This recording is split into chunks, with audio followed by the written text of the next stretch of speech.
Alright, people, buckle the hell up. If God Valley blew your minds, episode 1131 just took a freaking sledgehammer to what's left of him. We're diving straight back into Kuma's tragic AF past, and let me tell you, the emotions, the jaw-dropping reveals.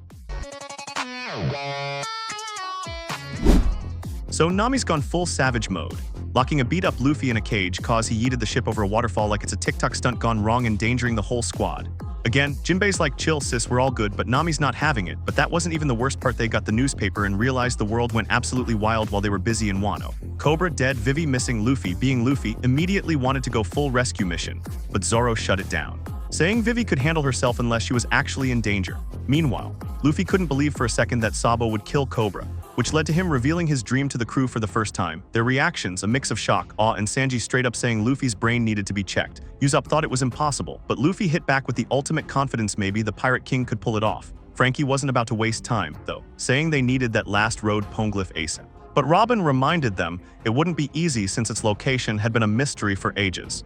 Over at Sphinx, Marco got dropped off by the Red Hair Pirates, but before that, he had a little nostalgia moment. Back in Wano, Yamato decided not to join the crew, choosing instead to stay and protect Wano from future threats. Marco then said his goodbyes to the Straw Hats, and he, Luffy, and Jinbei reminisced about their first meeting back at Marineford. Marco even said Ace would have been hyped to see how far Luffy had come. Meanwhile, over on Karibari Island, Buggy was catching hands literally. Turns out, Cross Guild wasn't even his idea. Crocodile and Mihawk created it, but thanks to some classic Buggy nonsense, the world thought he was the boss. Flashback time, Crocodile called up Mihawk while dodging Marines, suggesting they team up, and Mihawk, being the world's most dangerous introvert, somehow agreed. Then, when Buggy was about to get wrecked by the Marines, Crocodile showed up not to help, but to collect his debt. Buggy, desperate, offered to work as Crocodile's servant, but his goofy subordinate slapped his face on the Cross Guild poster like he was the mastermind. The world government saw it, lost their minds, and declared Buggy one of the 4 emperors. Now, Crocodile had a 1.96 billion bounty, Mihawk over 3.59 billion, and Buggy a ridiculous 3.18 billion. Crocodile was furious and started beating up Buggy on sight, but Mihawk, in full I don't care mode, pointed out that having Buggy as their figurehead might actually work in their favor, and Crocodile, though annoyed, agreed.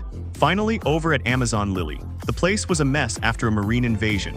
Gloriosa was stressing, saying they'd never been hit this hard before, but Boa Hancock, she had bigger priorities. Instead of worrying about the Marines, she casually dropped that she should just marry Luffy, which had Gloriosa absolutely done with her nonsense.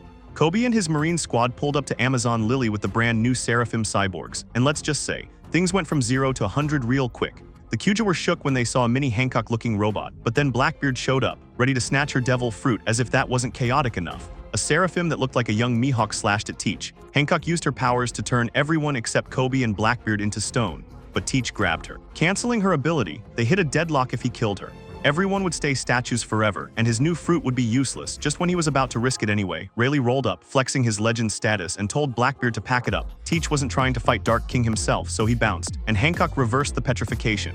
Later, Rayleigh admitted he bluffed. If it came to a real fight, he wasn't sure he could have beaten Blackbeard. Meanwhile, out at sea, the Marines were tracking Egghead Island, but Kobe, Blackbeard snatched him up, and his status was officially MIA over in the Kamabaka Kingdom.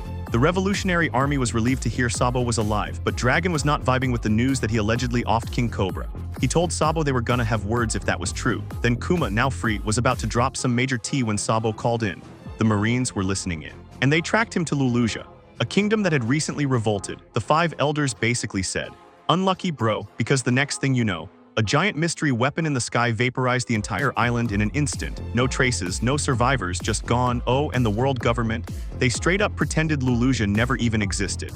Back with the Straw Hats, they were sailing through an icy wasteland when they spotted someone trapped inside a giant water vortex. Zoro cut it open, and out popped Jewelry Bonnie, looking like a little kid. Before they could even process that, a massive metal shark, yes, a mecha shark, attacked the Sunny, sending Luffy, Chopper, and Bonnie flying into the sea. Jinbe went full lifeguard mode while Frankie tried to steer them to safety. But then the shark fired torpedoes and capsized the ship. Just when things couldn't get worse, a giant mecha appeared and straight up punched the shark. Meanwhile, over at Marine Base G14, Helmeppo was out here begging to go save Kobe from Blackbeard's clutches, but Rear Admiral Gruss wasn't about to make moves without orders. Back on Egghead Island, Jinbei got Luffy, Chopper, and Bonnie to safety, where Bonnie casually revealed they were standing in the lab of the one and only Dr. Vegapunk, a place supposedly 500 years ahead of its time. She had business with Vegapunk, but her ship got chomped by the mecha shark before she could even get there. Once inside, The crew lost their minds over futuristic wonders, floating aliens, giant robots, and even giant desserts, only to realize they were all holograms. Luffy, being Luffy, punched one and got decked in return. Then, a huge food machine caught their attention, and they went feral over it. While they were stuffing their faces, a robotic girl pulled up, explaining the tech, including gloves that let people touch holograms. Then she hit them with the biggest bombshell. She was Dr. Vegapunk. Bonnie was like, "Yeah, no, I know the real one, you're capping." Meanwhile, the mecha that saved them from the shark lifted the Sunny out of the water, and another woman stepped out, also claiming to be Dr. Vegapunk. The Straw Hats completely mind blown. Lilith came in hot, claiming to be Vegapunk and demanding the Straw Hats hand over their treasure. But Robin and Zoro weren't buying it. Robin straight up said, "Isn't Vegapunk an old man?" And Lilith had to clarify that she was actually Punk 2, one of 6 Vegapunk clones, before things got spicy. Punk 1, Shaka, called in and shut her down. He told Lilith to quit playing pirate because Zoro and Robin were not the ones to mess with, realizing she was about to get folded. Lilith backed off, and Shaka, curious about the Straw Hats, let them in. The giant mecha flew them to the lab phase while Lilith explained how the tech worked, the island's layout, and the fact that the lower area was where the regular folks lived. The crew, except for Zoro and Brook, who stayed behind, got fresh new outfits. Meanwhile, Zoro and Brook were just chilling, sipping tea, and casually kicking Caribou off the ship despite his protest that the island was government-controlled. Over on Luffy's side, after stuffing their faces, Atlas flew off to fight holograms. Yes, that was a real thing. While the group stumbled upon a clothes dispenser and got some new drip. But the minute they stepped out, a police-style pacifista rolled up, ready to throw hands because they hadn't paid. Luffy was about to swing, but Bonnie stopped him, revealing through actual tears that Kuma was her father. They dodged the pacifista by using Bonnie's fruit to turn themselves into old men and children. Confusing the bot, Jinbei then dropped some history, saying Kuma was a former king who got exiled, then joined the Revolutionary Army before getting captured. Vegapunk took an interest in him, got him free as a warlord, but in exchange, he had to give up his body for science. Bonnie wasn't buying it. She found an old beam saber in a junk pile and insisted her dad wouldn't have just thrown his life away like that, adding that Kuma belonged to some mysterious race no one knew about. Meanwhile, out at sea, a world government ship was pulling up to Egghead. On board were Rob Lucci, Kaku, and Stussy, casually discussing their latest assignment: assassinate Vegapunk. Turns out, the old man had split himself into 6 separate beings because he was too busy to be just one guy. The CP0 agents were also delivering S-Bear, another Seraphim, while making sure to wipe out all the Vegapunks without wrecking the lab.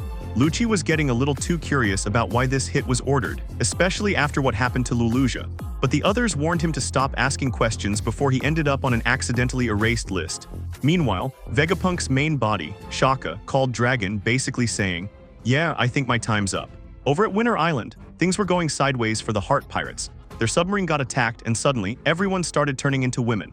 Doc Q was out here throwing gender-bending diseases like it was a casual Tuesday. Law, being built different, flexed his haki and reversed it, which also cured his crew before they could breathe. Van Augur teleported Jesus Burgess to the island, and Burgess wasted no time showing off his insane strength by yeeting a mountain at them. Law blocked it with his Ope no Mi, but then Blackbeard himself pulled up, riding stronger, a flying Pegasus. Teach wasn't here for small talk. He was after Law's road poneglyph copies. Law immediately used his awakened power. Our room, amputate, slicing stronger in midair, but Teach countered by shaking the entire island with his Gyurash attack. Doc Q tried to take out the Heart Pirates with exploding apples, but Shatch just casually spit a jet of water to stop them. Meanwhile, Bepo spotted Van Augur and had Jean Bart block his sniper shot at Law. Then, it was time for the main event, Law versus Blackbeard. Law hit him with K-Room, Shock Willie, but Teach, never one to go down easy, got teleported by Augur and immediately hit back with Kuruzu, pulling Law in for a clash. While that was going down, the Heart Pirates took advantage of their aquatic skills, launching an underwater assault on the Blackbeard Pirates ship. Back at Marine HQ, Fleet Admiral Sakazuki was losing his mind, knowing full well that this battle was happening, but he couldn't do anything about it. The Straw Hats pulled up to the lava phase, and the first thing they did was geek out over the futuristic tech. Escalators, phased through doors, fire-powered everything. Egghead was basically a sci-fi fever dream. Lilith was breaking it all down, but she disappeared, leaving them to be guided by Edison's voice over the speakers. Then, out of nowhere, they ran into S-Shark, aka Seraphim Jinbei. At first, they were confused, like, wait, why is Jinbei trying to body us? But S-Shark didn't wait for answers. Dude came swinging with lasers, Fishman karate, Lunarian durability, and some slippery abilities that looked way too similar to Center Pink's Sway no Mi. The crew tried to fight back, but S-Shark was built like an endgame boss before things got worse. Shaka stepped in, ordered S-Shark to stand down, and casually magnetized the crew's shoes to the floor like it was nothing. Turns out, Lilith, Edison, and Pythagoras were just running tests, using the Straw Hats as live crash dummies. Shaka then hit them with the ultimate plot twist. Frankie was hyped about Egghead looking like the future, but Shaka shut him down, saying this was actually an island of the past, and not just any past 900 years ago past. He dropped the Void Century Bomb, theorizing that O'Hara discovered the truth about an ancient kingdom that went to war with the 20 nations that later became the world government. The government won, erased that kingdom from history, and now acted like it never existed. The crew was speechless. Sanji pointed out that knowing this made them walking targets, and Shaka casually agreed, which did not help the mood. Even though he called it a theory, he threw it back at Robin, saying that if the government nuked O'Hara over a theory, that pretty much confirmed it was true. Robin wasn't buying that he got this info from the government, so she asked how he knew. That's when Shaka dropped another shocker: the will of O'Hara still existed. Shaka explained that he once knew Professor Clover, an absolute legend in archaeology whose charisma made O'Hara the holy land of history nerds. After the government wiped it off the map, Vegapunk visited the ruins to pay his respects and found something incredible: a lake filled with books. The O'Haran scholars had thrown their knowledge into the water, securing their legacy even after their deaths. Robin, remembering the moment she left her mother and colleagues behind, started tearing up. She confirmed that the O'Hara scholars did uncover the truth, then asked where the books were now. That's when Shaka revealed that the books were salvaged by a crew of giants from Elbaf, led by a mysterious, bandage-wrapped leader. Vegapunk only found out who they were thanks to Dragon, who had also come to pay respects. Back then, Dragon was just a captain of the Freedom Fighters, and he was furious both at the government for their brutality and at Vegapunk for working with them. Vegapunk, always the realist, admitted that Dragon's ragtag group didn't have the money to fund his research, so he went where the resources were. Dragon wasn't trying to hear all that and declared that he would build an army to fight back. Vegapunk doubted it, calling Dragon too much of a pacifist, but before the year was over, Dragon, Kuma, and Ivankov officially formed the Revolutionary Army. The Straw Hats could barely process all this. But Robin had one last question: was the giant leader Saul? Shaka didn't confirm or deny it, but he did say the giant was alive and in hiding, bringing Robin to happy tears. Before they could have a moment, Shaka yanked them away using their magnetized shoes and dragged them straight to a monitor room because their captain was currently up to who knows what on the surveillance feed. Luffy's group did what they do best: got lost. But this time, it led them to a massive iron giant in the scrap heap, and of course, Luffy wanted to ride it before they could even try. Something crashed into the machine, and suddenly, there was a man half stuck in the metal, screaming about his failed experiment. Luffy pulled him out, and the guy immediately recognized Luffy and Bonnie. Bonnie, on the other hand, was not happy because this wasn't just some random dude. This was the original Dr. Vegapunk. Luffy was more impressed by the fact that the guy was floating, and Vegapunk casually explained that their Dom shoes could do the same. Next thing you know, Luffy, Chopper, and the Doctor shot into the air like balloons with no strings. Bonnie wasn't here for the nonsense and demanded to know what happened to his massive head. Vegapunk, with zero shame, said it got too big, so he chopped it off. Luffy hit him with the hard-hitting journalism, asking if that made him stupid now. Vegapunk explained that he was already a genius, but thanks to the Nomi Nomi Nomi, he could store unlimited knowledge. The downside, his brain kept growing non-stop, so instead of carrying it around, he turned it into Punk Records, the giant egg at the top of Egghead. Now, he just uses his apple-shaped antenna to connect to it like Wi-Fi. He also revealed that he split his personality into 6 satellites, and they all update Punk Records daily. His ultimate goal? A world where everyone could access the same knowledge and share one big brain. Jinbei, being the logical one, asked what would happen if bad ideas got in. Vegapunk shrugged it off, saying knowledge was more important. Bonnie wasn't hearing any of that. She pulled a beam saber on him and demanded that he fix her father. Vegapunk, unfazed, told her to turn the saber off because it was a failed experiment. Bonnie wasn't buying it since it cut just fine. Then, right on, a swarm of bugs showed up because, apparently, the saber's light attracts insects. Bonnie took one look and immediately fainted. Chopper checked on her while Vegapunk spiraled into depression, saying he couldn't blame her for wanting him dead. Trying to switch topics, he asked Luffy about the second dragon in Wano. After realizing it was his artificial devil fruit, he got excited until Luffy told him it was pink. At that moment, Vegapunk declared it a failure, not because it didn't work, not because it wasn't powerful, but because it was pink. Absolute perfectionist behavior. Luffy then asked about the Iron Giant. Vegapunk admitted he didn't build it and that it was actually 900 years old. But here's the crazy part: 200 years ago, this thing climbed the Red Line and almost attacked Marijua before randomly shutting down. Scientists back then decided to preserve it instead of destroying it. After mentioning that he needed to give Bonnie something, Vegapunk dropped a bombshell: he wanted Luffy to take him off Egghead. Meanwhile, in the lava phase, the Straw Hats were watching all of this on the monitors when the Iron Giant came up. Shaka explained that he built the Vegaforce one based on it but couldn't replicate the power source. But there was no time to dwell on that because CP0 was breaking through the Sea Beast defenses. Pythagoras spread the news, and while Lilith suggested throwing the pirates under the bus, Shaka shut that down and told everyone to prepare for battle. Over on Momwaro Island, things got chaotic when Kuma, who was still under repair, suddenly got up and started sprinting toward the coast like his life depended on it. He kept falling, ripping off his medical equipment, and ignoring everyone trying to stop him. Then, without warning, he used his devil fruit to launch himself off the island. Back at Egghead, Luffy asked why Vegapunk wanted to leave. The scientist said he dreamed of creating free, unlimited energy for the world. Luffy was not impressed. Jinbei pointed out that wars happen because of energy shortages, and Vegapunk got all excited, saying energy was everywhere, he just needed to find a way to harness it. Luffy was still not impressed, but here, where it gets wild. Vegapunk's research into energy led him to discover the ancient power source of the Iron Giant, which tied directly into the Void Century. That, combined with Ohara's destruction, pushed him to continue Professor Clover's research. Their conversation got cut short when CP0 finally landed, causing an explosion.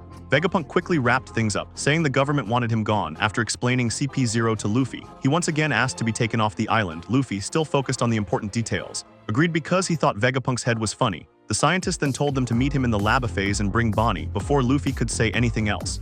Vegapunk straight up vanished into thin air. CP0 rolled up to Egghead, and Pythagoras tried to be polite about it, asking them to send S-Bear back and leave. But Lucci wasn't buying it. He straight up accused Vegapunk of covering up the mysterious disappearances of government ships from CP5, CP7, and CP8. Pythagoras was confused, saying those ships left just fine. While Lilith was so mad she almost let CP0 in just to prove them wrong. Instead, they cut communications, but right after. Pythagoras noticed something wild: the sea beast weapons were straight up eating the government ship. Meanwhile, CP0 had already made it onto the island using S-Bear's teleportation powers. Shaka immediately went into boss mode, ordering the researchers to evacuate, Atlas to return, and the Seraphim to mobilize, putting Sentomaru in charge. As the government ship got bodied by sea beast weapons, the CP0 agents debated whether they should take out Jewelry Bonnie since she was rumored to be on the island. Lucci decided they were done with the ship and had S-Bear yeet them onto the island. Once they landed, Kaku, in peak brain-off mode, immediately attacked a giant space monster only to find out it was a hologram. Stussy, who had been here before, casually mentioned that little detail way too late, which made Kaku lose his mind. But he had already committed to the attack, so he tried to Jeppo his way straight into the lava phase. That's when Stussy, once again way too late, told Lucci about the Frontier Doma defense system that zaps anything crossing the double lines with lasers, and just like that, Kaku got absolutely cooked mid-air and crashed back down, looking extra crispy. As Kaku yelled at Stussy for her terrible timing, Atlas charged at CP0. Lucci wasted no time, went full hybrid leopard mode and blasted her with Rokuogen, knocking her out instantly. At that exact moment, Luffy, Jinbei, Chopper, and an unconscious Bonnie just happened to run right in front of them. Luffy and Lucci locked eyes, both realizing they were about to run it back, but before throwing hands, Luffy ran to check on Atlas, asking Chopper to take care of her. Kaku tried to be the voice of reason, reminding Lucci that Luffy was now an emperor, and fighting him without clearance could start a war. But this is Lucci we're talking about, of course. He ignored that and started throwing punches anyway.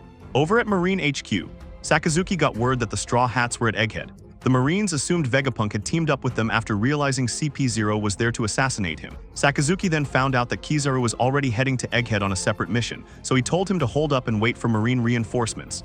Kizaru, always down for a big fight, immediately ordered every battleship they had to set sail for Egghead. Meanwhile, at Marine Base G14, Vice Admiral Dahl was yelling at Garp over the Den Den Mushi, trying to stop him from doing something reckless, but Garp did not care. He just shouted for Helmeppo, told him they were heading to Blackbeard's Island, Hachinasu, to beat up some pirates and raise Kobe, and then invited him aboard like it was a casual road trip. Over at Red Port, Kuma, after warping himself across the map, crash-landed right into the red line without hesitation. He started climbing it like he was in a speedrun. The Marines immediately started blasting him with mortars, but Kuma didn't even flinch. He just kept climbing. They called for backup, but it didn't matter. Kuma was on a mission. Somewhere else, the Kid Pirates finally spotted Elbaf, meaning they were about to roll up to the land of giants and cause some chaos of their own.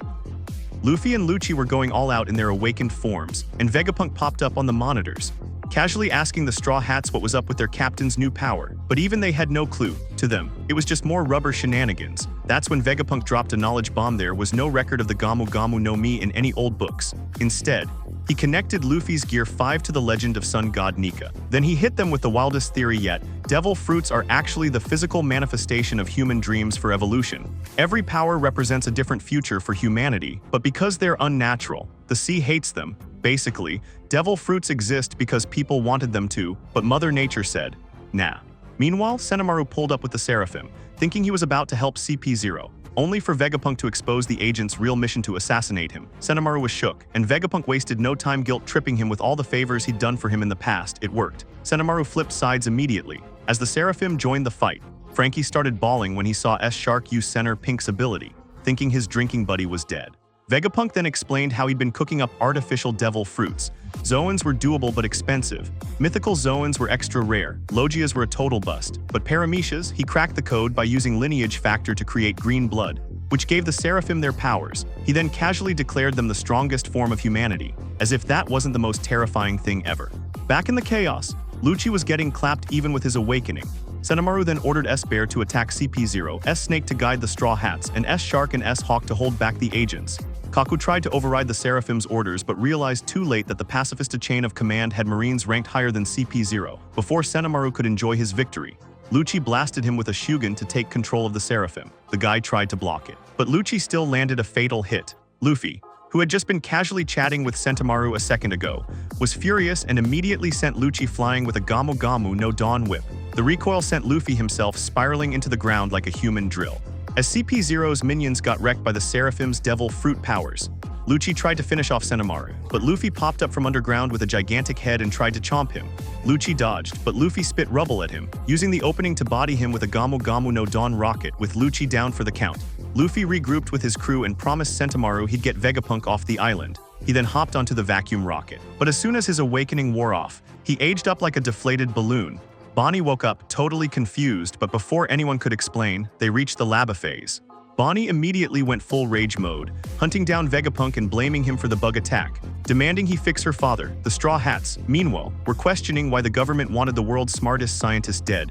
Vegapunk flipped the script, asking what they'd do if the world's smartest scientist turned against them. That answer was enough. Back outside, CP finally got control over the Seraphim now that Sentomaru was unconscious. But there was still one big problem: the Frontier Dome's security was straight up unbreakable, so they decided to lock down the island instead.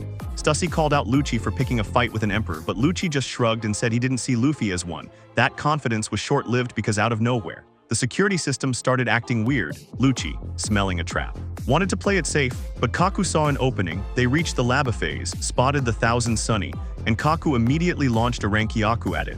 Unfortunately for him, Zoro had been napping on the ship and woke up just in time to block the attack. Now CP0 had a whole new problem to deal with. Meanwhile, Bonnie finally caught up to Vegapunk, chasing him down with murder in her eyes, demanding he bring her father back, even though he swore he had a good reason for not doing so.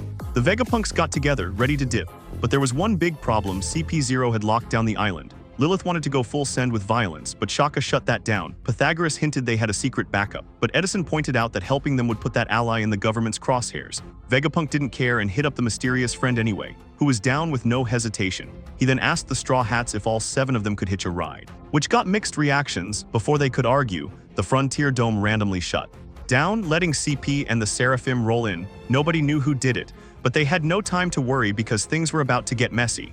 Meanwhile, Luffy finally caught up with his crew, but the victory was short-lived when he realized he had completely lost track of Bonnie. In the monitor room, the Straw Hats and the Satellites watched Zoro and Brook facing off against CP0, thinking it wasn't too bad, but then Shaka dropped the bomb. The Seraphim followed the agents, probably deciding the fight needed more chaos. Lilith and Edison rushed off to try and command them to fight CP0, while Frankie and Sanji followed to back them up. That left Nami and Usopp with Shaka, who started sweating bullets when CP0 told the Seraphim to destroy the lab. Bonnie, meanwhile, was still on the hunt for Vegapunk. When she finally found him, he tried to hide, but she tricked him by turning herself into a crying little kid. The dude fell for it instantly. She then morphed into a buff monster, hit him with a time hack, and turned him into a child too. Now that she had him, she demanded to know why he lobotomized her father. Vegapunk swore the truth would only hurt her and that Kuma had volunteered. Bonnie called Cap, but Vegapunk doubled down, saying he loved Kuma as a friend and was proud of him. Whatever happened was so painful he wished he could forget it. Bonnie wasn't buying it. Then a locked door nearby started beeping. Despite Vegapunk's desperate attempts to stop her, Bonnie melted the lock with oil shock and found a giant paw-shaped bubble inside. Vegapunk recalled a time when he and Kuma theorized that his powers could extract things beyond pain, like memories, but Kuma refused to test it. In the present, Vegapunk warned Bonnie not to touch the bubble, calling it pain, but she knew better. As she reached for it, she was hit with a glimpse of Kuma's childhood running. Beaten, desperately trying to escape something, overwhelmed. She got kicked out of the memory world but was determined to go back and understand what really happened to her father. Meanwhile, Zoro was still fighting Kaku, who entered his awakened form, but the swordsman held his ground. Kaku watched the destruction unfold, feeling pretty good about himself, until he suddenly dropped to the ground. Stussy had just knocked him out by sucking his blood. Turns out, she was a clone of Buckingham Stussy from the Rocks Pirates and a secret ally of Vegapunk.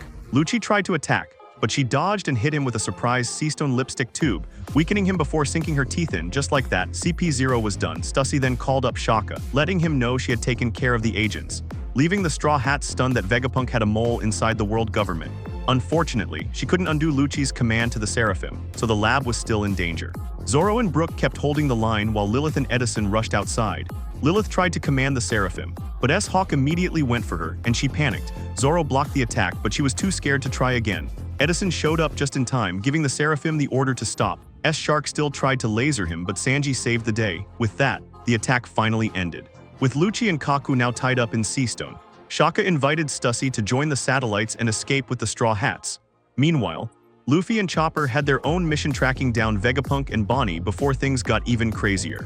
Marco pulled up to Sphinx like, "What's good?" only to find out the Marines had rolled through looking for Whitebeard's treasure.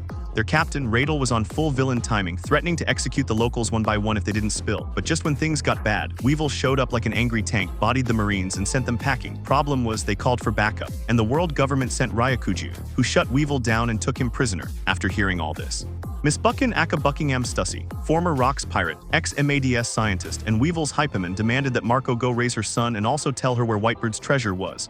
Marco thanked her for holding it down, but she could tell he wasn't convinced Weevil was really Whitebeard's kid, so she was like, "Fine, we'll get Vegapunk to DNA test him." Meanwhile, over on a marine fleet heading to Egghead, Kizaru casually served tea to one of the 5 elders, Saint Jagartia Saturn. Like this wasn't about to be the most chaotic trip of his life. Back on Egghead, Sentimaru woke up and wasted no time. He still couldn't reach Vegapunk or get any updates, so he decided to go big, deploying all 50 Mark III pacifistas to help the Straw Hats escape with Vegapunk. Meanwhile, Luffy, Zoro, Brook, and Stussy regrouped with the others after Luffy's mission to find Vegapunk and Bonnie ended in failure. Checking the monitors, Shaka spotted Bonnie in room NICU, but Vegapunk was missing. Pythagoras was already searching, and since they couldn't dip without him, Nami suggested they split up to look. Luffy and Zoro stayed behind to babysit the still unconscious Lucci and Kaku. As Pythagoras searched, someone crept up behind him, and before he could react, boom, an explosion rocked the lab. Somewhere in the sky, Morgans got the scoop the world government was trying to assassinate Vegapunk, and Luffy was on Egghead instead of reporting the truth. Morgans, the ultimate clickbait merchant, decided to run a story saying Luffy was holding Vegapunk hostage and waging war on the government. Vivi, who was also there, called him out for lying, but Wapple told her to keep quiet before the government found them.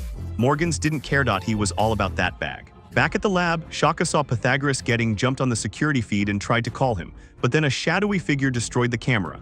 Luffy also noticed his radio was dead. When he told Shaka, they realized someone was systematically taking out all the surveillance across Egghead. Meanwhile, the Straw Hats split up to search for Vegapunk. Nami, Brook, and Edison checked the 3rd floor of Building A, where Nami got distracted by a jewelry making machine. She tried to pocket a few shiny things but had to leave them behind, though she fully planned on coming back. Robin, Chopper, and Atlas searched another part of Building A, where Chopper geeked out over a factory producing artificial organs. In Building B, Sanji, Stussy, and Jinbei explored the development floor. And in Building C, Usopp, Lilith, York, and Frankie arrived at the spot where Pythagoras got attacked, only to find his severed body. But plot twist, he survived by ejecting from his big body before the hit landed. Then York spotted S-Snake nearby. Pythagoras yelled for her to back off, but it was too late. S-Snake, wielding Hancock's Miro Miro no Mi powers, turned York to stone like it was nothing. When Lilith tried to command her to stop, S-Snake attacked, forcing the group to jump off the platform. Lilith and Edison were confused. Shouldn't they have the highest authority over the Seraphim?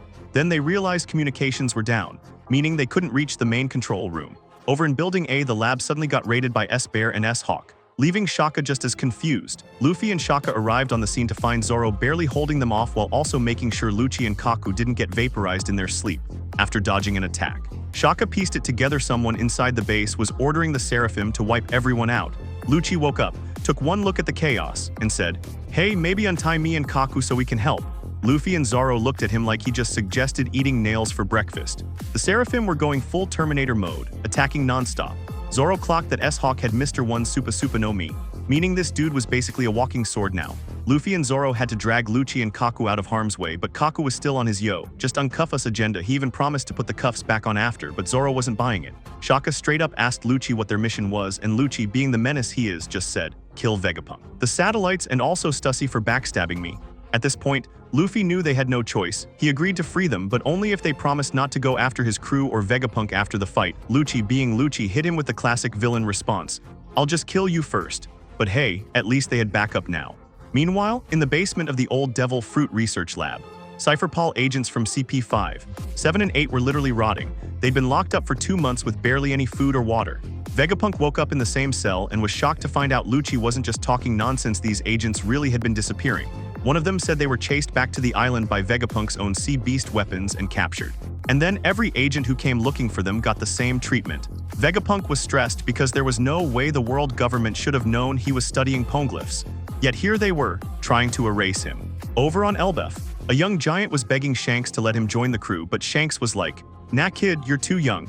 Then Rockstar ran in, reporting that someone was scrapping with their allies near the island. Shanks realized he'd been taking way too long to leave and promised the villagers he'd wouldn't let Elbef turn into a battlefield. The Red Hair Pirates rolled out, backed by Dorian Brogy, and who was causing all this chaos? Eustace Kid. Shanks sent Rockstar ahead with a message: fight now or hand over your road poneglyphs and leave, out at sea. Kid and Killer realized they weren't even fighting Shanks' main crew, just their allied fleets. Killer reminded Kid that last time they fought, they didn't even get to see Shanks before losing, and Kid lost his arm. Now if they lost again, Shanks' crew would probably finish them off, but Kid wasn't backing down. Back on Egghead, the civilians were panicking, asking Sentomaru why he unleashed the pacifistas. His only answer: this place is about to get O'Harid. He just hoped the Straw Hats could get Vegapunk off the island in time. Meanwhile, in the command floor, Luffy, Zoro, Lucci, and Kaku were still throwing hands with the Seraphim. But these things weren't taking damage. Zoro noticed something familiar about them and realized they were built like King. Shaka confirmed that made sense because King real name Arbor was a Lunarian who escaped with Kaido. Zoro, finally putting 2 and 2 together, explained that their flames made them basically invincible, but when the flames went out, they could actually take damage. The others roasted him for not figuring this out sooner. While the fight raged on, Shaka slipped away, thinking he finally knew where Vegapunk was. Over in building A, Nami and Zeus were struggling against S-Shark, who had already knocked out Brook and Edison. Nami hesitated because the Seraphim looked like kids, so her attacks barely did anything. Just when S-Shark was about to counter, Sanji flew in with a kick and sent him flying. Over in Building C, Lilith pulled out a bubble gun made with seastone properties, explaining that since the Seraphim's green blood gave them devil fruit powers, it also gave them weaknesses. S-Snake dodged the attack, but Frankie managed to trap her in a bubble. Everything was going great until he fell for her fake tears and let her go. Rookie mistake. She immediately turned most of his body to stone, then did the same to Lilith and Usopp when they tried to stop her. Turns out, even geniuses aren't immune to getting finessed. Deep in the basement lab, Shaka found Vegapunk and the captured Cypher Paul agents. Just as he was about to free them, Vegapunk saw someone else in the room before he could warn Shaka. The mystery figure pulled out a gun, shot Shaka in the head, and destroyed his helmet. Vegapunk could only watch in horror. Meanwhile, on the second floor of Building B, Stussy and Jinbei were still searching for Vegapunk when Stussy called Sentomaru with some devastating news. First, the world government sent CP0. Now a full-on marine fleet was on its way to erase Egghead, all because Vegapunk had been studying poneglyphs and creating weapons strong enough to threaten them. Sentomaru realized a buster call was coming and immediately ordered an island-wide evacuation. Frankie was out here looking like a half-statue, completely useless as S-Snake strolled in and stomped Pythagoras into oblivion. She then turned to Frankie, fully ready to turn him into a lawn ornament. Over in Building A, Robin's group heard the chaos and got worried. Atlas suddenly remembered the abandoned research section and led Robin and Chopper to check it out. Meanwhile, Sanji took over the fight with S-Shark, who quickly learned that punching Sanji was about as effective as punching a brick wall, thanks to his new Germa upgrades. Sanji was just eating those attacks like a breakfast buffet. Luffy's squad quickly realized the Seraphim weren't letting their flames go out, meaning they were still untouchable. Then, S-Hawk straight up disappeared. Lucci figured he was targeting the weaker fighters first, so Zoro ran off to find him since Zoro's sense of direction is a national tragedy. Luffy told Kaku to follow and make sure he didn't end up in another country. That left Luffy and Lucci to handle S-Bear. Elsewhere, Bonnie was still crying over Kuma's memories, completely unaware of the madness happening around her. Flashback time 3 months before all this. Someone from Egghead snitched to the 5 elders about Vegapunk's research and weapons. That call triggered them to send Cypher Paul agents to investigate. Back in the present, the mystery shooter turned out to be York, freshly unpetrified and ready for betrayal. When Vegapunk asked why she was doing this, York hit him with the worst answer possible. She wanted to be a celestial dragon. Yes, she knew they were terrible. No, she did not care. She also admitted that she had planned ahead, realizing the world government wasn't just coming for Vegapunk but all the satellites too, including her. So, she secretly ordered the Seraphim to wipe out everyone except herself, Vegapunk, and the Cypher Paul hostages. She even had S-Snake turn her to stone, earlier just to fake out the others. Now, in real time, the citizens of Egghead were fleeing while a ship with the Blackbeard Pirates flag rolled up, because things weren't chaotic enough already. Over near Elbef, Kid's crew was facing off against Shanks' allies, but Shanks told them to step aside. After checking Kid's bounty and stats like he was reviewing a game character, Shanks saw a future where Kid's damned punk attack obliterated his fleet. So instead of waiting, he blitzed to the Victoria punk and sliced the railgun in half before Kid could even fire. That one attack, plus the explosion it caused, knocked out both Kid and Killer, the rest of the Kid pirates. Realizing their captain just got one shot, immediately surrendered and offered their road poneglyph rubbings in exchange for their lives. Shanks took the rubbings and left the Victoria punk just as Dory and Brogy hit it with a Hakoku, splitting the ship clean in half, and just like that, the Kid pirates were no more. Meanwhile, over on Hachinasu, Kobe was making his great escape thanks to Perona, who asked for one favor in return: free Gecko Moria, but before he could get too far, the pirates on the island realized he was worth a cross-guild bounty and started hunting him like he was the last PS5 in stock. While running, Kobe freed a bunch of captured Marines, then pulled a classic hero move by staying behind to act as a decoy. Blackbeard's commanders Shiryu, Avalo Pizarro, Vasco shot, and the massive San Juan Wolf started discussing how to capture him, all while Wolf just napped through the whole thing. Flashback time again, after the Rocky Port incident. Kobe got captured, and Blackbeard planned to use him as a bargaining chip to get the world government to recognize Hachinasu as a legit kingdom, with himself as king. But Kobe hit them with a plot twist: he was part of Sword, meaning he technically wasn't a Marine anymore. Kuzan explained that Sword members resigned from the Marines and operate independently, meaning the government wasn't responsible for them. So, Kobe was basically a useless hostage. Blackbeard didn't care, though, figuring Kobe's reputation might still work in his favor. Back in the present, Kobe kept running, but then he spotted an explosion across the island. A group of Marines had invaded, and one pirate tried to behead a Marine only to find out the guy was made of clay. Meanwhile, in another part of town, a Marine rear admiral named Kyujaku, who also happened to be Tsuru's granddaughter, was using her whip powers to command buildings to move and trap the pirates. Kobe got surrounded, and the pirates were ready to blast him, but instead of bullets, flowers came out. Turns out, Hibari was on the scene, using GP flowers to jam their guns. She called over to Prince Gruss, the guy behind the Clay Marines, to confirm Kobe was safe, and with that, the chaos on Hachinasu was just getting started. Kyujaku and Gruss had the pirates backed into a corner. Literally, Gruss used his clay golems. Kyujaku whipped buildings into position, and boom, the pirates were stuck in a makeshift cage. That's when Tashigi and Helmeppo called in the real chaos. They had Garp's ship blast into the air like a Frankie coup de burst, launching straight toward the square before the pirates could even process what was happening. Garp made his grand entrance. He let them know they had seriously messed up by capturing his protege, then flexed his strength by hitting them with a galaxy impact. The punch didn't just knock them out, it basically remodeled the area. Gruss softened the ship's landing with his clay powers, and Garp stepped up to confront the pirates, grumbling about how he wasn't as strong as he used to be. Kobe and Hibari ran to greet him, but just as things were looking up, Kuzan pulled up and instantly froze Hibari. The Marines were shocked, and Garp immediately demanded to know what his former student was up to. Flashback time, a year after Akinu and Aokiji's battle at Punk Hazard, Kuzan was chilling in a bar when some of Blackbeard's crew tried to start trouble. He froze them without breaking a sweat, which led to Blackbeard himself showing up for a little chat. They shared drinks, and Devin casually asked about a guy with a burn scar who apparently has a road poneglyph and sails on a black ship that creates whirlpools to keep people away. Shiryu guessed that the guy might be working for the world government to stop pirates from reaching the One Piece, but Kuzan had no clue. Things almost got ugly when Laffit suggested they should just steal Kuzan's devil fruit, but Blackbeard smoothed it over and hit him with a business offer. Since Kuzan wasn't a Marine anymore, why not join the crew? Pirates team up for all kinds of reasons. So what did Kuzan really want? Cut back to the present. Turns out Kuzan took that offer and was now the 10th captain of the Blackbeard Pirates. That meant he and Garp were about to throw hands. Kuzan tried to freeze him with Ice Ball, but Garp just shattered it like it was made of glass and then sent Kuzan straight through the ground with a blue hole punch. Meanwhile, back on Winter Island, things were looking real bad for Law. The Heart Pirates had lost. Their submarine was in pieces, and Blackbeard was standing over Law like he was picking out his next meal. He was debating whether to take the Opop no Mi for himself, sell it, or just force Law to do the eternal life surgery, but before he could decide, Bepo popped a special medicine from Chopper and went full Sulong mode. He knocked Blackbeard back, grabbed Law, and yeeted them both into the ocean before Blackbeard could chase them. Law, barely conscious, didn't want to abandon his crew, but Bepo told him to trust that they'd survive while he focused on keeping Law alive. Over at Marine HQ, Sengoku and Tsuru were reading the news about T-Bone's death, and things weren't looking great. With Cross Guild handing out bounties on Marines, people were starting to turn against them. When Sengoku asked where Garp was, Hina casually dropped that he and Kyujaku were on a mission to Hachinasu. Sengoku and Tsuru were immediately stressed.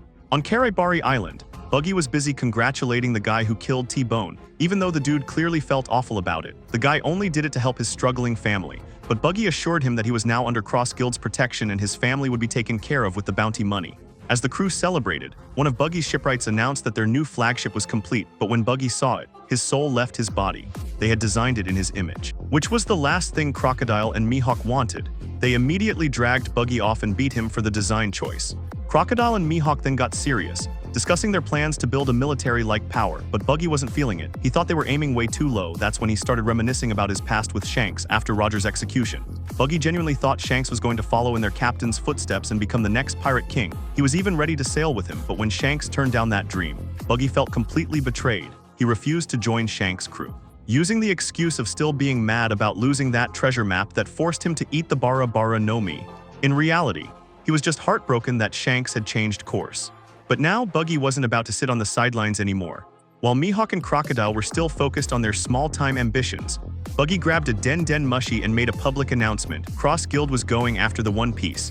Mihawk and Crocodile were immediately furious, but it was too late. Buggy had just put them all on the biggest stage in the world. On Momoro Island, the revolutionaries were just vibing when they spotted a ship rolling in. Turns out, it was Sabo alive and well. Despite Lulusia Kingdom getting obliterated, he had dipped before the destruction, taking a few recruits with him, and managed to send a coded message letting them know he was good. But after that, he kept quiet to avoid the Marines tracking him. When he finally reunited with Dragon and Ivankov, they chatted about Kuma for a bit before getting into the real tea. What Sabo saw at Marijua. Sabo broke it down. He had completed the mission, declared war on the world nobles, torched their symbol, wrecked their food supply, and saved Kuma. Dragon and Ivankov gave him props, especially since it inspired a few kingdoms to start rebelling against the world government. One of those was Lulusia. So yeah, awkward. But they also mourned Cobra, a beloved king whose loss was a huge blow. On top of that, the world government was about to send the gods' knights after them.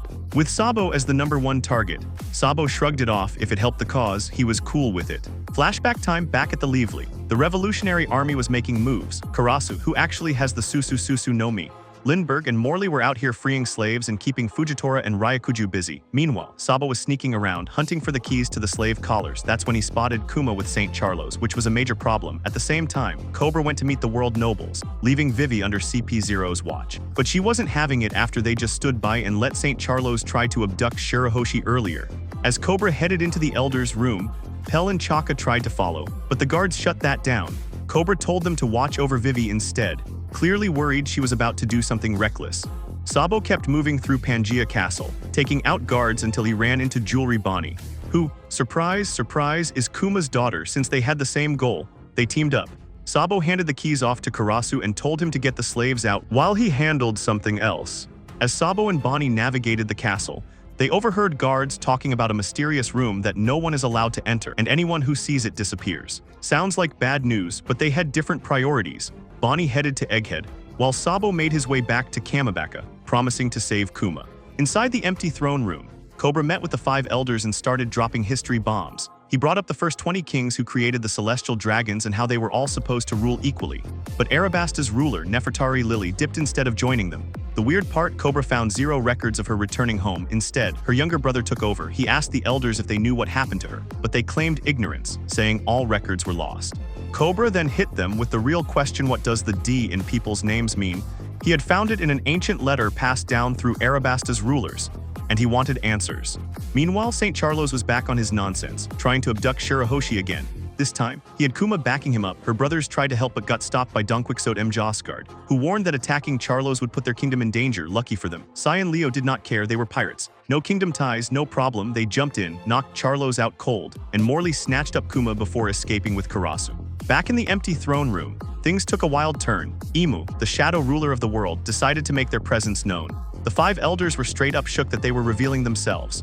Cobra was even more shocked because he recognized the name from the ancient letter. It belonged to one of the original 20 kings. When Cobra demanded to know who they really were, Imu ignored him and instead started talking about the D in names. According to Imu, the D-bearers are the enemies of the world government, but modern ones don't even realize it. Then Imu hit Cobra with a major revelation. Lily had made a mistake that caused the poneglyphs to be scattered across the world, triggering the entire pirate age. Cobra was in deep. The elders whipped out their weapons, and Imu hit him with the ultimate pop quiz. Who really wrote that letter? Cobra knew he was done for. He even asked if lying would save him. But nah, his fate was sealed the second he laid eyes on Imu, so he told the truth. Nefertari D. Lily. The second that name dropped, Imu wasted no time and skewered him with a shadowy arrow. Sabo, who had been eavesdropping like a nosy neighbor, immediately jumped in, trying to take out the elders and Imu. But plot twist, Imu straight up ate his fire like it was an afternoon snack. Then things got even crazier. The elders and Imu transformed into full-on nightmare fuel, looking more like monsters than people. Sabo grabbed Cobra and tried to escape, but but a nearby camera Den Mushi caught him in the act. As they ran, Cobra, clearly on his last legs, dropped a bombshell on Sabo. Luffy saved him back in Arabasta. Then he told Sabo to pass on a message to Luffy and Vivi. They both carry the name of D that hit Sabo hard. He immediately thought back to Ace, who also carried that name before he could process it. Imu fired another arrow, piercing both him and Cobra. Somehow, he dropped Cobra, and the king made one final stand. While Sabo could only watch helplessly, Cobra faced the monsters alone, reciting the last words from Lily's letter before being absolutely demolished. Meanwhile, someone else was watching the horror show, Wapple. Yeah, of all people, Wapple accidentally witnessed everything. One of the elders noticed and turned toward him, but Wapple didn't stick around to chat. He bolted, using his powers to chew through walls like his life depended on it, because it did. Back in the council room, the kings were told that Cobra and Wapple wouldn't be attending the next session. Some thought Cobra was just chilling, satisfied that the warlord system was gone, but King Riku and King Neptune, they weren't buying it. Outside, Shirahoshi was finally freed and headed back to the port with her brothers, though she wished she could say goodbye to Vivi first. Vivi, however, had bigger problems. In a guest room in Pangaea Castle, she was tied up and held hostage by CP0. She demanded answers, but they weren't spilling anything. The only thing they told her was that once she disappeared, she'd probably end up as some celestial dragon's new pet. Disgusting. She did get some good news, though. Shirahoshi was safe, and Sai and Leo had gone full Straw Hat Grand Fleet mode. Plus, Fujitora and Ryakuju had thrown hands, while Fujitora helped free some slaves. Just as Vivi was trying to figure out an escape plan, Wapple crashed into the room in full panic mode. Without missing a beat, she jumped straight into his mouth before CP0 even realized what happened. Wapple, still running for his life, didn't have time to argue. Meanwhile, his wife, Kinderella, saw this and thought they were eloping. Wild day for her. The Lavely finally wrapped up, but things were a mess. Arabasta's delegation, Pel, Chaka, and Igaram, were freaking out because both their king and princess had vanished. They had no idea Cobra was gone for good or that Vivi was currently hiding in the cargo hold of a random ship alongside Wapple. Wapple, needing an out, called up Morgans, the king of tabloid news, and offered him a deal. Pick them up in exchange for some serious scoop. Vivi tried to get Wapple to spill what he saw, but he wasn't talking. Elsewhere, Sabo and Bonnie had also managed to escape and were heading to their own destinations. Then the news dropped, Cobra was dead, and Sabo got framed for it. Over in Marijua, the Elder Stars now officially sat down for a strategy meeting. Saints Jagartia Saturn Science and Defense, Marcus Mars Environment, Topman Warcury Justice, Ethan Baron Venus Juro Finance, and Shepherd Jupiter Agriculture discussed how to deal with Sabo. Imu pulled up on their call and gave them a new order: activate a weapon called the Mother Flame and wipe out Lulusia Kingdom just because it was nearby. Absolute overkill. Imu also ordered Vivi's recapture. With rebellions breaking out across the world and the warlord system officially dead, the Marines started deploying Seraphims of Doflamingo, Gecko Moria, and Crocodile to crush the uprisings. Meanwhile, Sabo finished telling his story, explaining that when he reached Lulusia, the people there hailed him as a hero for killing Cobra. They overthrew their king, fully believing Sabo had done it on purpose. Thanks to Betty's Kabu Kabu no Mi, Sabo couldn't even correct them. He left with the people who wanted to join the revolutionaries, made his call to Dragon and Ivankov. And that's when he saw it, Lulusia Kingdom getting completely obliterated by some massive shadow in the sky. Ivankov recognized the name Imu as a ruler from the Nerona dynasty, one of the first 20. His theory, they found a way to extend their life unnaturally. As for the weapon that wiped out Lulusia, he suspected it might be something Vegapunk created.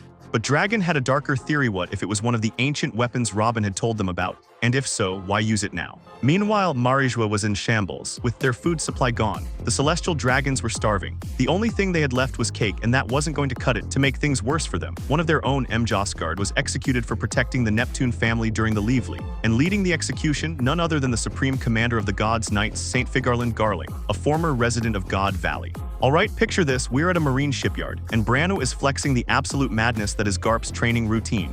Dude didn't hit the gym, he hit entire battleships with his fists, and not just one, but two. Turns out, Kuzan used to be Garp's gym bro, and they'd spend their mornings punching boats for gains.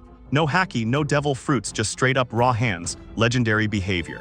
Meanwhile, back on Hachinasu, Garp is in full beast mode. He eats San Juan Wolf into the ocean like he's skipping a rock, and when Vasco Shot tries to burn him with liquor fireballs, Garp just grabs two random pirates and uses them as meat shields. The pirates start sweating because if Garp doesn't destroy the island, Blackbeard will destroy them for letting him try. Hujaku gives the all clear for the escape, but just as they're about to dip, Kobe hears someone calling for help. Classic hero moment.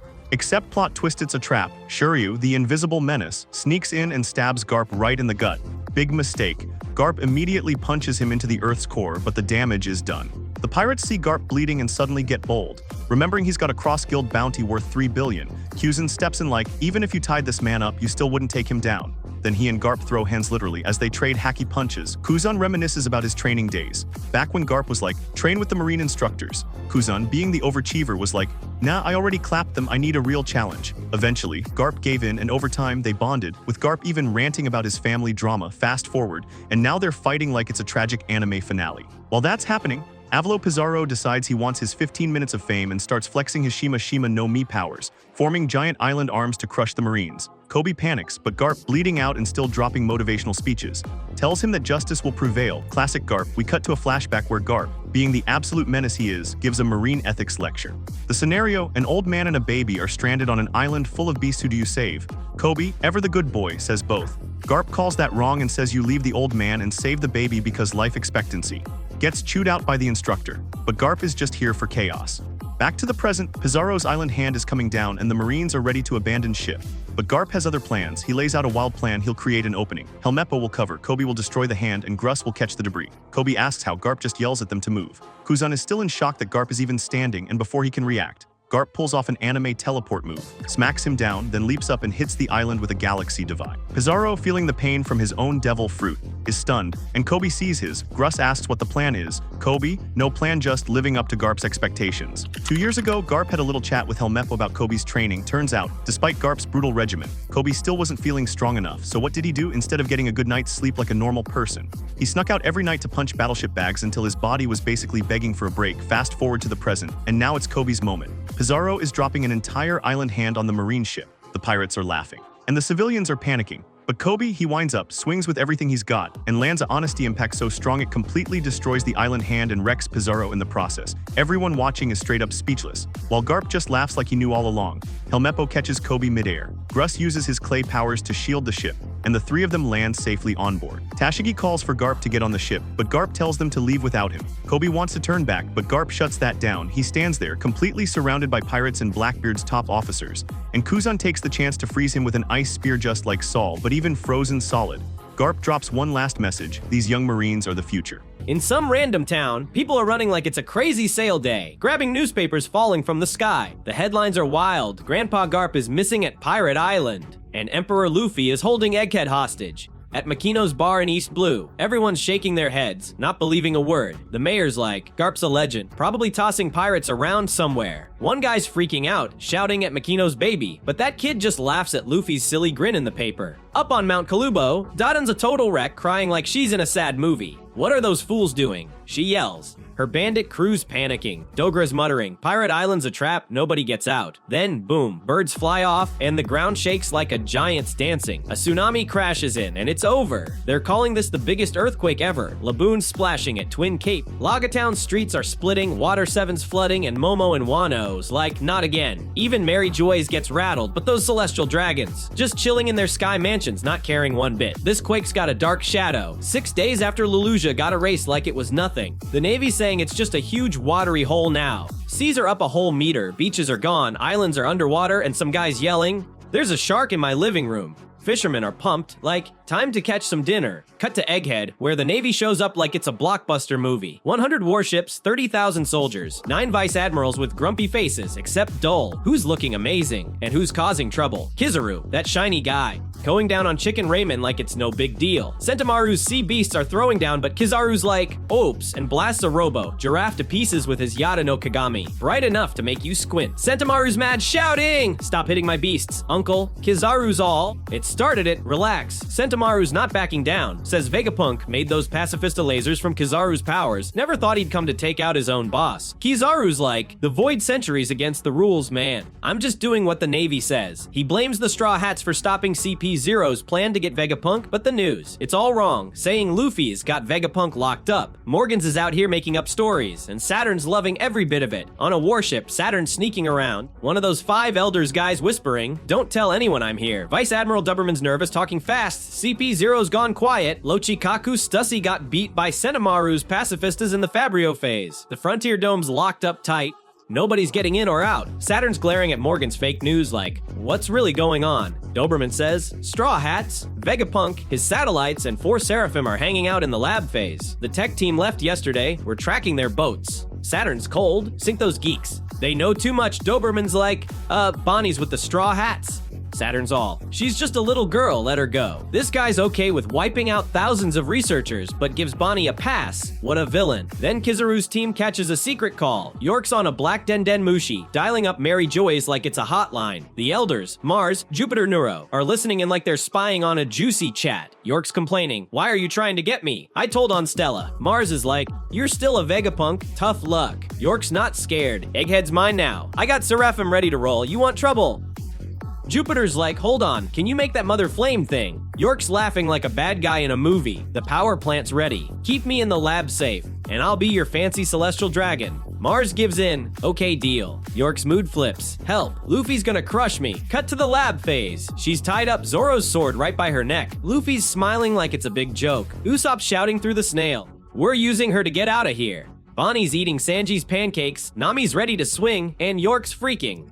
We start with the Navy's point of view. Vice Admiral Doberman is on deck, sizing up the situation. He says, no mistake about it, inside the Labophase research layer are 7 people, including Dr. Vegapunk himself, plus 4 Seraphim guarding them. He adds, we also think the Yonko Straw Hat crew, 10 members strong, is siding with them. Here comes Luffy. Stealing the spotlight, he grabs the Den Mushi from York, takes a big breath, and yells, hello. My name is Monkey D. Luffy. I'm the one who'll become the king of the pirates. His crew flips out shouting, whoa, whoa. Luffy, what are you talking about? But he keeps going. We have Dr. Vegapunk if you want to save York's life. Clear all the ships from the shore. York's wailing. Help Straw Hat's gonna kill me. While Marine's listening and gasp, he's so evil he's as vicious as they say. News mogul Morgans loses it. What is he doing? What? Luffy-san, what is this all about? Is he threatening the 5 elders? He's making a mockery of authority as always. Mars asks, are you Straw Hat Luffy? And Luffy fires back, yes I am, is that a problem? Don't provoke them even more. And Mars presses, who is still alive in there? Luffy starts, well, some people are injured and but Robin cuts in with a clank, grabbing him. She scolds, why did you do that? Information is a weapon. You must not give it to your enemies. Luffy says, I see. Sorry, but now the ships will be gone. Usopp snaps, no way you think the Navy's that dumb. Luffy's bold hostage play has everyone on edge back with the fleet. Saint Saturn lays down the law to Doberman. He says, Stee Saturn, there are 3 things we must protect York's safety. Their brain punk records, and the power plant that creates the mother flame. All else is expendable. Doberman hesitates, but Rob Lucci and other Cypher Paul agents are still. Saturn cuts him off. I'm just talking about the worst case scenario. Don't lose sight of our highest priorities. You should consider human lives as nothing more than insects. They reproduce quickly, even if their numbers dwindle. Doberman swallows hard and says, yes sir. The elders are ice cold. They'll sacrifice anyone to secure York, Vegapunk's brain data, and that mother flame power plant Luffy's threat isn't scaring them off yet. Inside the Labophase, tension explodes. York, still tied up, smirks at the Straw Hats. Listen, you fools, I made a pact with the 5 elders. If you touch me, you'll all get destroyed along with the island, just like Ohara. That hits a nerve, and Nami smacks her hard, yelling, that hurt? How could you say such a thing in front of Robin? I won't forgive you. York cries, I'll tell the 5 elders. Nami snaps, go ahead, and Zoro steps in. Whoa, whoa, she's unarmed, trying to cool things down. Chopper asks, Robin, are you feeling okay? And she smiles, yes, thanks to you, Chopper. He blushes,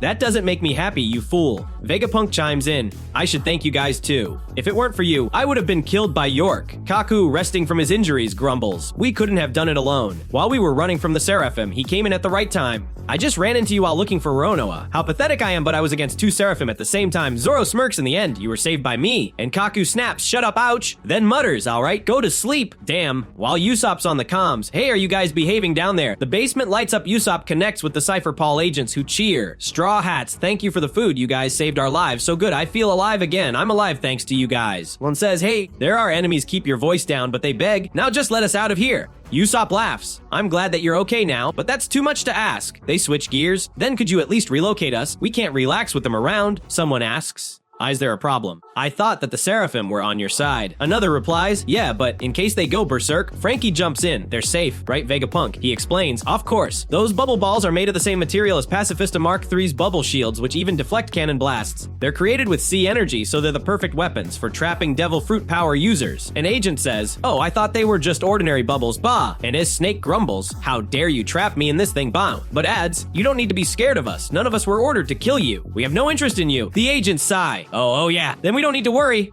Frankie grins, but I'm grateful to you. Is Snake, you undid the petrifications on us. Vegapunk's confused. She did that. That's strange. I never programmed as Snake to do that, but flashback time, Luffy spots as Snake and yells, "Hey, Hancock, they're my friends, please, undo it, she's stunned." What? But he pleads. Come on, only you can save them, so please, as Snake stammers, all right, so just stop looking right at me, and undoes the petrification. Usopp marvels. Oh, is that what happened? Jinbe laughs. Even the original Hancock, a nasty piece of work, has a soft spot only for Luffy. How funny, her Seraphim is the same way. Vegapunk's mind is blown. Hancock, the information transmitted through the bloodline elements when producing clones, is really interesting. Nami adds, Lilith was depetrified and let me use her bubble gun, so I could capture all the Seraphim at once. Luffy cheers. Thank you for everything, Hancock, thank you. And as Snake blushes hard. What? Did you just say I love you? Atlas sounding the alarm. Stella, the communication system has been restored, but the Frontier Dome still won't open. Dr. Vegapunk grumbles.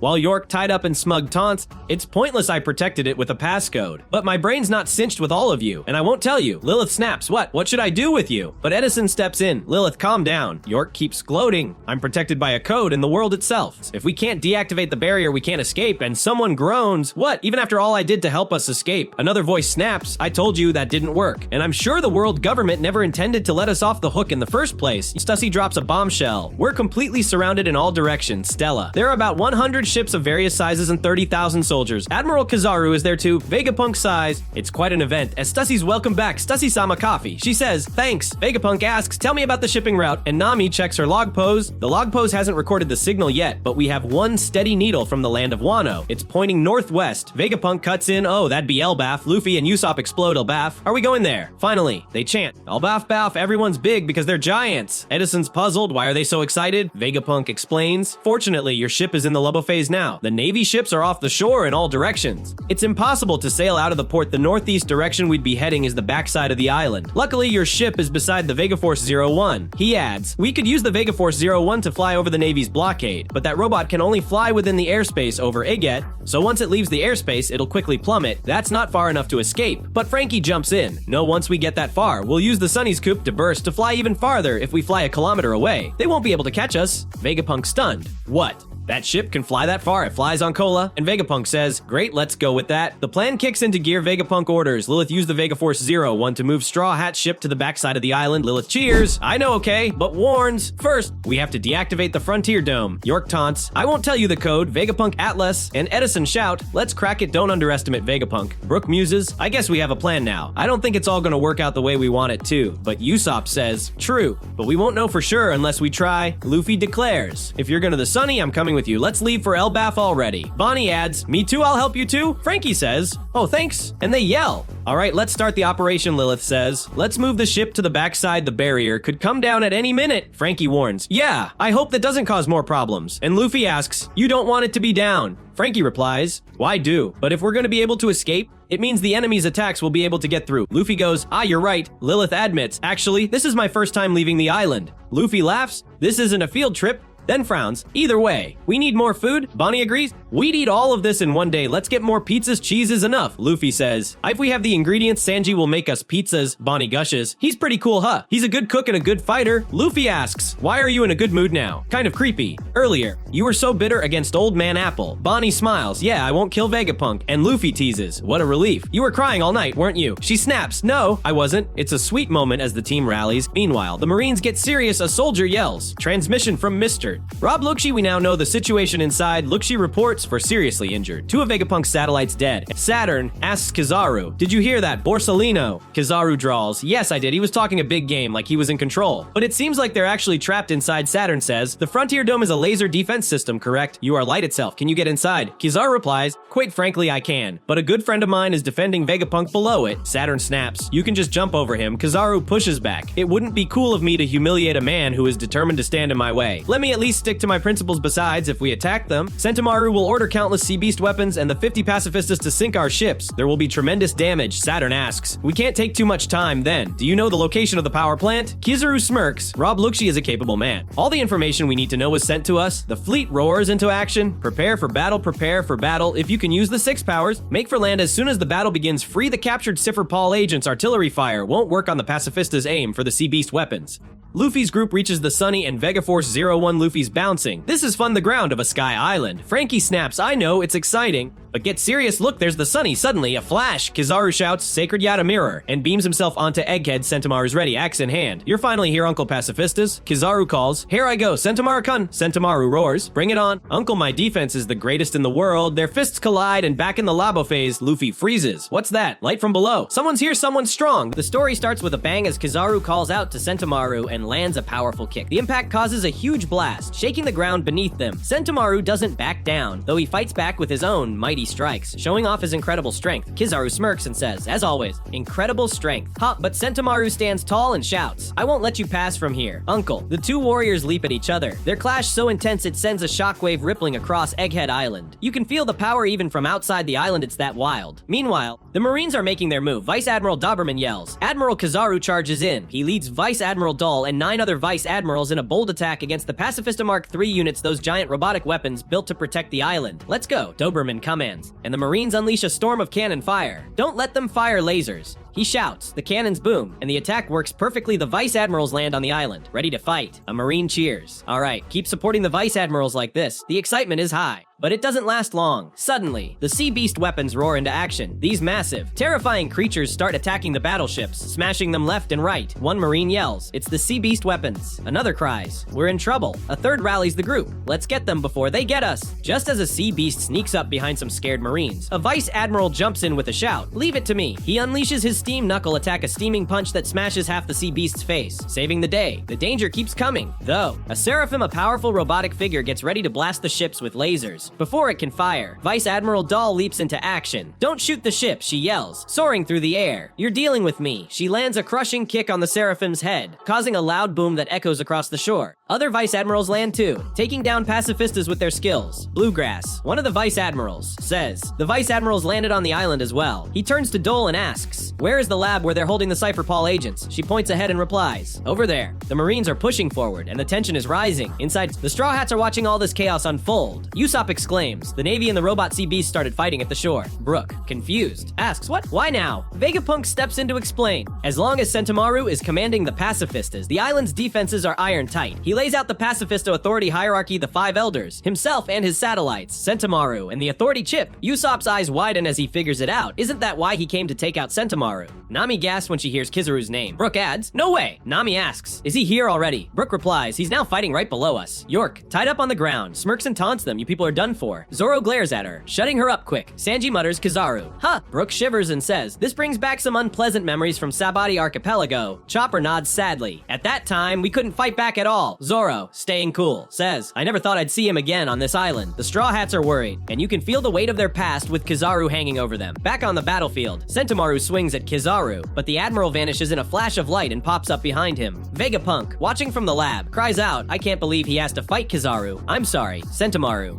That battle is too cruel. I wouldn't blame you for running away. Edison tries to lift his spirits. Keep your chin up, Stella. Focus on cracking the passcode for now. Atlas agrees. Edison is right. Let's hurry. Vegapunk nods. Okay, they're racing against time while the fight rages on. Kizaru moves like lightning around Sentomaru, too fast to keep up with. Just surrender. Sentomaru-kun, he taunts, hitting him with a light speed kick and then firing off his Yasakani Sacred Jewel, a dazzling attack that shoots loads of lasers at Sentomaru. Sentomaru fights back, shouting, I'm sorry. Uncle, Straw Hat Luffy and I made a promise. Kizaru raises an eyebrow. Straw Hat, since when did you side with pirates? Sentomaru dodges the lasers, grabs his axe, and leaps at Kizaru. Any ally will do, he yells. If it helps me get who I'm indebted to off this island. He swings his axe and cuts Kizaru in half, or so he thinks. Kizaru's light body reforms, and Sentomaru's jaw drops as a flashback takes us back in time. We're in a forest years ago. Young Kizaru and Vegapunk are walking together. Kizaru says, we've been getting a lot of calls lately about wild bears attacking islanders around here. Vegapunk replies, I hope the extermination device I developed will help. They hear a noise and walk toward it, only to find a tiny Sentomaru surrounded by beaten animals. Kizaru blinks. How odd, we were asked to hunt bears, but Vegapunk finishes. Did that child take them down? Kizaru asks the kid, did you beat them? In the cutest voice ever. Sentomaru chirps. Yeah, I beat them in sumo. He's so adorable you can't help but smile. Vegapunk says, you're strong. Where are you from? Sentomaru puffs out his chest. People from my village are weak, and I hate them, so I won't go back there. Kizaru teases. You got kicked out,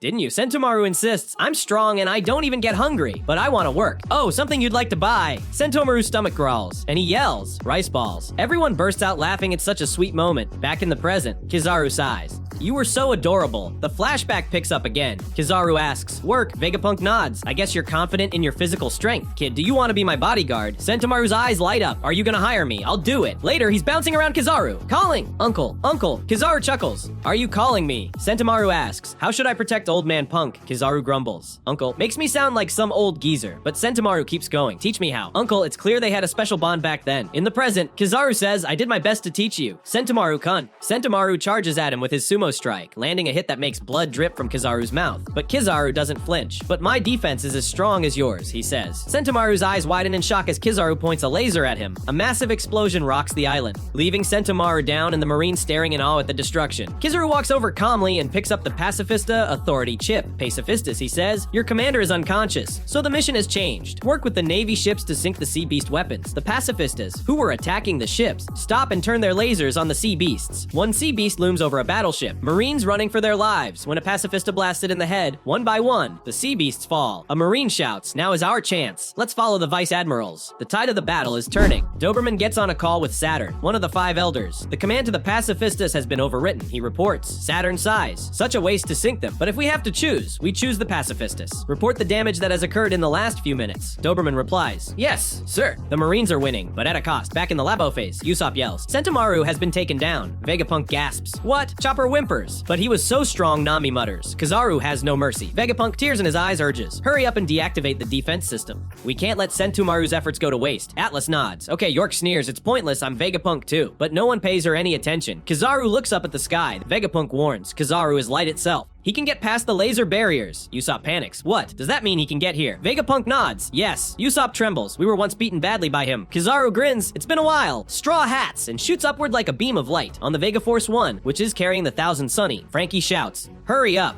Hurry up. As soon as the barrier comes down, we'll escape. Lilith replies, so far, so good. I'll just carry the ship to the back. Luffy, we're counting on you. Bonnie says, let's eat while we still can. Luffy nods, yeah, you can't fight on an empty stomach. Frankie scolds them. Hey, why are you guys eating now? We're gonna escape soon, guys. Then an emergency alarm blares and Frankie asks, Lilith, what's this about? Lilith stammers, an emergency alarm. Why? I thought this place was impenetrable. Kizaru, moving as pure light, enters the Labo phase and declares his mission protect at any cost. The power plant, Punk Records, York, and ideally one's good friend. But Alas, destroy at any cost Dr. Vegapunk. Usopp screams. Kizaru penetrated the dome. Luffy and the others are outside. Brook gasps. That can't be good. Nami orders. Tell him through the snail. Usopp yells. Luffy, run. Vegapunk insists. Until the ship's relocation is complete, I won't deactivate the barrier. Inside, Stussy is sipping tea when she suddenly drops her cup in shock. Lucci, the pigeon guy, attacks Vegapunk, but Stussy jumps in front, taking the hit. Blood spills from her mouth as Vegapunk cries. Stussy. Sanji gasps. Stussy-chan. He turns to Nami. Nami-san, let me borrow this. Nami blinks. What? Damn. What did you do? A bubble gun. Sanji snaps. Seems like he abandoned you. Zoro pulls out his sword and charges at Lucci, who blocks the strike. Zoro growls. Since your allies arrived, you got carried away. Lucci smirks. Between Kizaru and me, you guys are done for. Zoro shouts. Don't underestimate us. Their attacks clash, shaking the room. Zoro pushes harder, slamming Lucci into the wall so hard he crashes outside. In the air, Kizaru watches Punk Records from a distance, then shifts his attention to the Vega Force 1. He descends like a flash of light, saying, I wondered why their ship wasn't on the shore. It's here. Bonnie yells. Hurry up, Frankie shouts. Kizaru, he's a Navy admiral. What should we do, Luffy? Luffy doesn't hesitate. Before Kizaru can say, hey, long time no see, Luffy launches a hacky, charged kick. Kizaru blocks it and mutters, that's rude. Luffy grins wide. Kizaru, we're 100 times stronger than we were 2 years ago. We kick things off with a flashback to the Kamabaka Queendom, where Kuma's supposed to be chilling after the Revolutionary Army yanked him out of Marizua's clutches. But nah, this dude's got other plans. Out of nowhere, he bolts upright and starts sprinting like he's late for a pirate party. Koala's losing it, yelling, Kuma-san, where you headed? You're still half busted. Kuma trips, eats dirt for a sec, but keeps hauling ass. Ivankov's like, yo, what's the deal? Koala's all, I don't know, it's wild. Then guy from the Revolutionary Army pipes up, man, he's supposed to be a mindless bot by now. Koala's begging, Kuma-san, come back. But Kuma's not hearing it. He zooms to the shore, warps in a flash of light, and poof, he's gone. Naruto says he's off to the Red Port. Next thing you know, Kuma crashes into the red line at Red Port like a freaking meteor. The Marines are having a full-on meltdown, blaring over the speakers. Everybody, get out of here. It's dangerous. This guy's a celestial dragon slave, lost his human vibes, and we don't know what he's programmed to do. Run. Kuma's like, put, and starts climbing the red line, gripping the rock like it's a gym wall. Determination oozing out of him. Cut to the day before at Marizois. Kuma's made it to the top, and the Celestial Dragons are acting like they just won the lottery. One of them gloats, the invincible slave's back, baby. While another's barking, soldiers stop him. Cannons are going boom left and right, but Kuma's strolling through like it's a Sunday walk. A soldier yells, "Grab him!" They slap a chain around his neck, and the dragons are cheering, "We got him!" But hold up, something's fishy. A soldier gasps. What's he doing? Oh no, we're toast. Kuma's hands start glowing and he roars, "Ursa Shock!" The blast hits like a nuke, shredding everything. Buildings, egos, you name it. Celestial dragons are flying like rag dolls. One of those snooty dragon sneers. What an insolent slave. Then, bam, Fleet Admiral Sakazuki, aka Akainu, struts in like he owns the place. He glares at Kuma, growling, "What's your deal, Kuma? First the Revolutionary Army, now this. You're causing a whole mess." A soldier stammers, "Fleet Admiral Sakazuki," but a celestial dragon stomps on his head, whining, "You soldiers are useless." Hey, Akainu, I wanted lobster for dinner last night, but they were out. Another one chimes in, "That's never happened before." What's up with Marizois' food supply? A third one's like, "Forget that, I got hurt." Akainu's not here for the drama. He locks eyes with Kuma, voice cold as ice. "Here's the thing, Kuma. If we can't control you, we ain't letting a dangerous dude like you roam free. You're supposed to be a mindless husk. You're basically dead.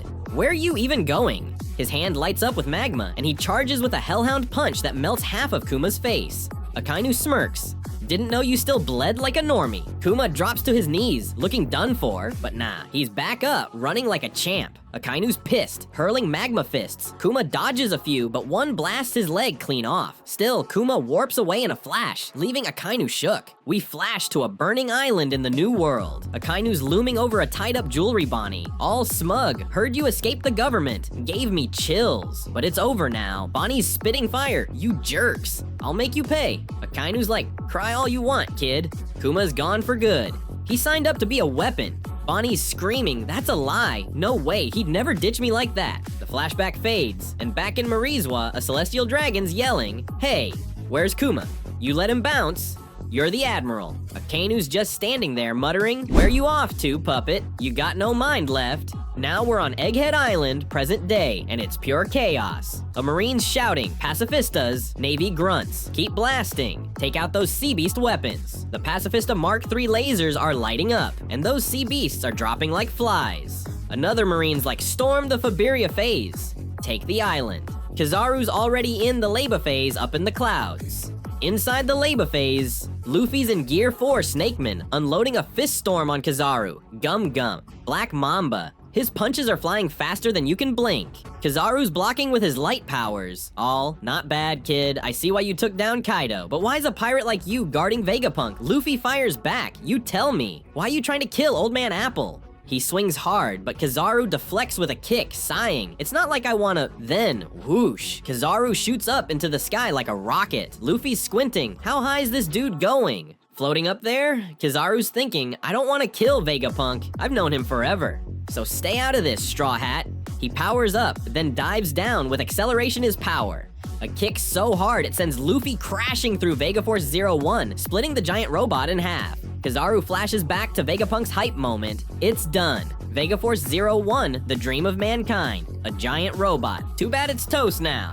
Lilith, stuck inside Vegaforce 01, is screaming, "What's happening? I thought I was gonna die." She scrambles out as Frankie, Bonnie, and the Thousand Sunny drop onto the clouds. Lilith sees sparks flying and yells, "Oh no! Frankie, Bonnie, run! Vegaforce 01's gonna just run." Boom! It explodes, sending them flying. Lilith's crying, "Our dream robot, gone." Frankie's fuming, "This ain't cool. Is the Sunny okay?" Bonnie points, "Yo, Straw Hat got yeeted too." Kizaru steps up and Frankie snaps. "Kizaru, you jerk." Kizaru looks at Bonnie, smirking. "Dang, Bonnie, you grew up quick. Kids these days, man. You here for revenge. They put a hit on your least favorite scientist." Bonnie snarls, "Shut it. Vegapunk's not my target anymore." She charges with Age Skewer, but Kizaru dodges like it's nothing, saying, "I'd rather not hurt folks I know." Then, wham! He kicks her into the Leba phase barrier, where she gets zapped by lasers. Frankie's screaming, "No!" That's the death zone. Bonnie! Frankie's done playing. He powers up. "How dare you, Kizaru? Radical!" But before he can fire, Kizaru vanishes. Frankie's like, "Huh? Where'd he go?" Lilith's panicking. Stella's in danger. "Frankie, call him." In the Laba phase control room, the Den Den Mushi's going ring. Usopp grabs it. Yo, control room. Frankie, you good? There was a massive explosion. Frankie's like, Usopp, everyone all right? Usopp's all, yeah. We're cool, Frankie warns. Good, cause he ain't there yet. Usopp's confused. Who you talking about? Then Vegapunk jumps in. We did it. The defense system code. It's cracked. Nami's hyped. For real? Edison's grinning. Told you we'd nail it. Atlas taunts. Eat it. York's tied up. Grumbling. What? You annoying brainiacs. Sanji's like, we free to bounce now? Vegapunk nods. Yup. Sorry for the wait. You two grab my luggage for the ship. Jinbei and Sanji are on it. Where's it at? Vegapunk's like, second floor, super important stuff. Frankie's still on the line. Usopp, listen up. No time to chill. Usopp's like, yo, what's the deal? Vegapunk adds, Frankie-kun, we can drop the barrier anytime. You move Vegaforce 01 and the Sunny to the back? Frankie starts, nah, but before he can finish, Kizaru pops in. All casual. Sorry, Vegapunk. Your escape plan's kaput. Everyone's freaking out, Kizaru? Atlas stammers. When did you get here? Nami's panicking. What? What happened to Luffy? Usopp's muttering, we're so dead. Brook's like, this ain't good. How'd he sneak in? Vegapunk's like, you behind that explosion? Kizaru nods. Yeah, your fancy robot's in pieces. Sorry about that. Vegapunk gasps. No way. Atlas and Edison are screaming, what? Kizaru's all, look, this mission's rough on me. Let's wrap it up quick. Then boom, a huge blast shakes everything. Vegapunk's like, what now? Nami's yelling, what's next? Outside, Luffy pops out of the explosion, all goofy. Ow, it's hot. Ow, ow. He's cracking up. I'm back. Kizaru's shook. No way. Luffy goes full gear 5, bouncing through the air like a cartoon. Frankie and Lilith down below are like, what the heck was that? Kizaru's eyes are darting, but Luffy's giant hand snatches him from behind and yanks him up. Everyone's eyes pop out. What? Luffy, now a grinning giant, goes, man, that was hot. Kizaru's caught, muttering, there you are. Luffy's laughing, thanks for yeeting me. I hit that barrier twice and thought I was toast. Down in the Fabira Foss, the ancient Iron Giant's eyes light up vibing with Luffy's Gear 5 heartbeat. Yo, this is nuts. The episode kicks off with Luffy, still rocking his giant Nika form, holding Admiral Kizaru like he's deciding whether to keep him as a pet. Down below, Usopp's having a meltdown shouting, you almost stepped on us. Luffy, towering over them like a rubbery skyscraper, just chuckles, my bad, as if nearly squashing his crew is a minor oopsie. Kizaru, unfazed, peers up at his captor and deadpans. Wow, you got quite big. The guy's got the energy of someone commenting on the weather while being held hostage. Luffy grins, I'm not handing over Old Man Apple. Kizaru sighs, I'd appreciate it if you'd just let me do my job. Luffy's not having it.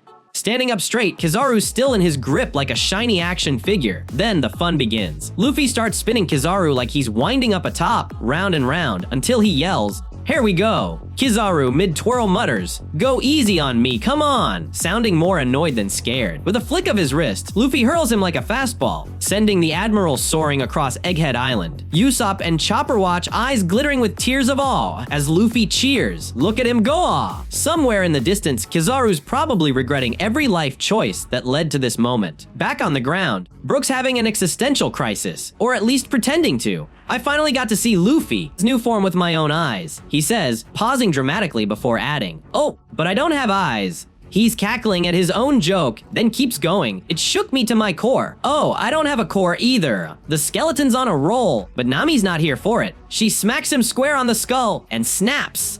Shut up. Nami's already moved on, barking, before it's too late, we gotta run. Usopp nods, yeah. While Luffy is holding Kizaru back because they all know this distraction won't last forever. Chopper's fretting over logistics, muttering, we have to carry Robin carefully and Stussy too. Until Edison, let's call him the gadget guy, chimes in, oh, we have stretchers. You can carry them with one. Chopper perks up, great bails. That helps. Suddenly, Vegapunk spots something on a screen and nearly chokes. Why are you there? Bonnie. He's staring at the Faberio phase below, where Bonnie's apparently causing havoc. Chopper, confused, asks, where are you going, Atlas? Atlas is all business. I'm going down below to take back control of the pacifistas. Otherwise, as soon as the barrier goes down, they'll get us with their lasers. Edison's hype. That's a great idea. There's no higher authority than Vegapunk on this island. Whoever controls the pacifistas wins.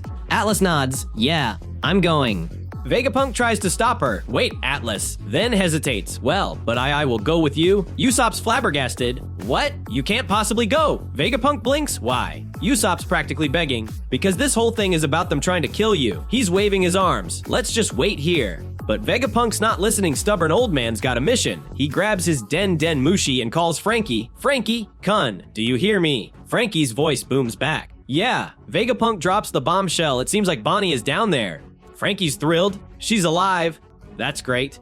Then he admits, she was kicked by Kizaru and slammed into the barrier. Vegapunk's jaw drops. Kicked? How does a grown man like you let her get kicked? Frankie's sheepish. It's my bad. I'm sorry Vegapunk's resolute. I'm gonna go save her. Frankie warns, but the barrier... And Vegapunk cuts him off. I've made up my mind. I'm going... Edison can deactivate the barrier from building A, second floor. Sanji's voice crackles through. Hello, this is Sanji speaking. I've been listening. He's fuming, seriously fuming. She got kicked. That's definitely unforgivable. His chivalry's in overdrive as he insists. If you're gonna rescue Bonnie-chan, count me in. Jinbe, calm as ever, says Vegapunk. We've picked up all your so-called luggage. I will head toward the rear exit. Let's all meet up there. Vegapunk nods. Roger that. We have no time to waste. Edison, I will leave the rest to you. Atlas adds, count on me. Vegapunk rallies. All right, let's go, Atlas. And they're off, the call ending with a satisfying clank. Frankie's kicking himself. If only I could have moved a little bit faster. Lilith snaps him out of it. Come on, worrying won't do you any good. Just go. I will handle the rest here. Frankie strikes his iconic pose, arms crossed, chest puffed. I'm going then. Lilith's exasperated. Just go already. Take care of the Sunny. By the way, I can't believe Luffy was able to lob the formidable Kizaru so far. Frankie's proud. Of course he could. Our captain will never be defeated. Down in the Faberio face, Marines are sprinting, shouting, keep moving, run, run, run. One spot's rustling in the bushes. Something just moved. Another calls, hey, you there, come on. It's this way? The guy replies, yes, sir, but Bonnie's lurking, whispering, I guess it's dangerous here too. She sneaks up on a Marine. I'm right here. Whacks him on the head, snags his gem, and turns him into a kid. Another Marine hears the scream. What was that scream? Bonnie's on a tear, flipping between child and adult forms, kicking butts and aging Marines into toddlers or geezers. One's yelling, answer me. What's going on? She reverts to normal, smirking, and keeps fighting, taking down more with ease. A Marine on the Den Mushi reports, reporting in. We've all been turned into children or old people.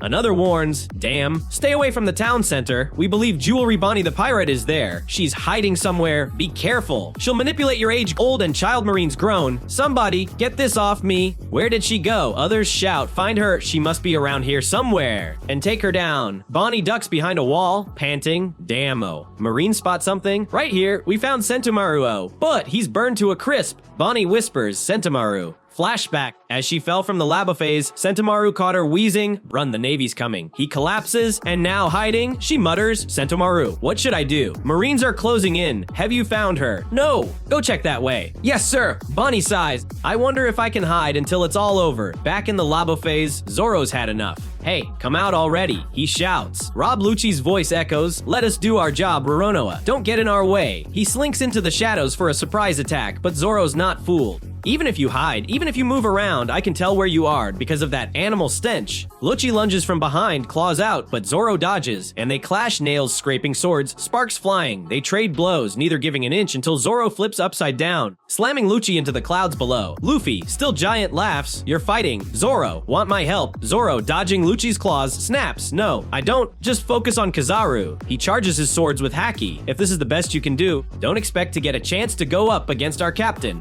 Lucci smirks. You're surely strong enough to be the number 2 of an Emperor of the Sea. Killing you would be rewarding.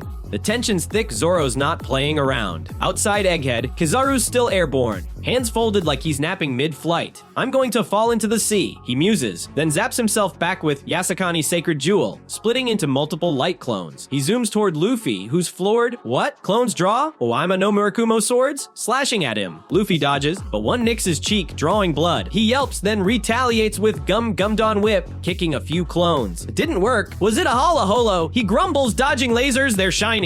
Too bright. He balloons back to giant size, and Kizaru quips, this again. Luffy starts slapping clones like mosquitoes, but some escape, climbing his arms. Kizaru says, well, it's not so bad after all. A bigger target is easier to hit. They aim for his mouth, but Luffy blows them away with a puff of air. They cling to trees, then launch back. Luffy runs on air, cartoonishly panicked. Which one is the real one? He tricks them, lining them up. Just kidding. Tricked you! And flattens them with gum. Gum Dawn stamp. Did I get the real one too? He wonders, then sees a blast at the lab, eyes popping out. I was the one who got tricked, eh? Brooks yelling, hey, you let go of Usopp. Kizaru's got Usopp by the collar. This is strange, where did Vegapunk go? Will you tell me? Usopp screams, Luffy ow. Luffy spots Vegapunk, Atlas, and Sanji in the Vegatank 8, shouting, Old Man Apple. Sanji's scrambling. Wait, let me in, Vegapunk. What's wrong? Why are you so upset? Vegapunk's livid. Don't touch her, damn Navy soldiers. I'm coming to save you now, Bonnie. How could I leave a child like her in the lurch? Atlas snaps. Get in already. I permit you to ride. Just shove yourself in anywhere. Sanji's confused, shove myself, but squeezes in. Usopp groans. That hurt. Luffy's frantic. What are you doing? Stay in the building, or you'll get killed. Kizaru floats up. Where do you think you're going, Vegapunk? He points his laser, and Atlas panics. We're in danger, Stella. Kizaru fires, but Luffy leaps in, eating the laser like it's a drumstick. Light leaks from his eyes and mouth as he struggles to hold it in, shocking everyone. Lilith stunned.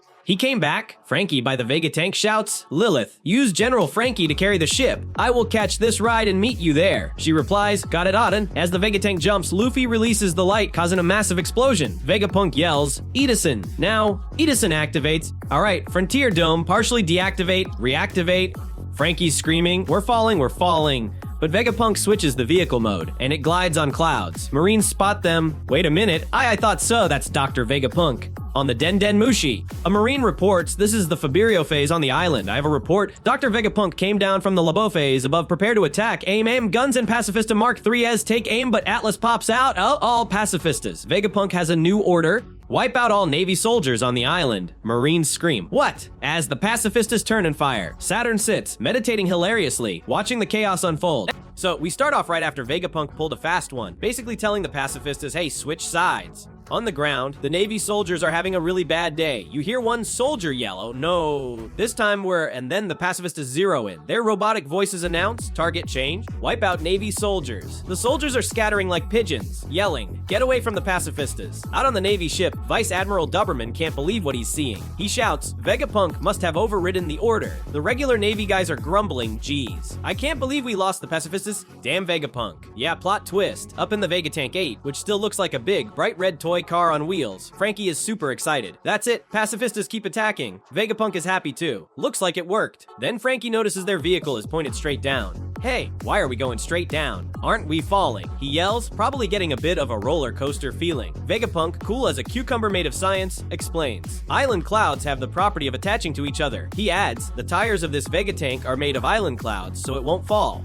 Okay, sure science. He quickly changes the subject. Enough about that. Atlas, search for Bonnie. She must be alone and terrified. Atlas, sticking her head out, shouts, Bonnie, where are you? Bonnie? Sanji joins in the search. Bonnie Chan. Sanji decides he needs to use his special skills. He closes his eyes, very focused. I need to focus, he says dramatically, feel her. Give her my whole heart and soul, because locating a lady is the most important thing, always. After a bit, he shouts, my lady dar got a ping. I found her. Atlas is confused. Where is she? All I see is the Navy soldiers. Frankie is a bit doubtful. Are you sure? Sanji gets serious. Has my radar ever been wrong? See answer, probably not about ladies. Vegapunk, for some reason, trusts Sanji's weird power. It's unscientific, but I'll trust it. Sanji says thanks, but then looks at the tank. But this tank is too slow to keep up with my impatient heart.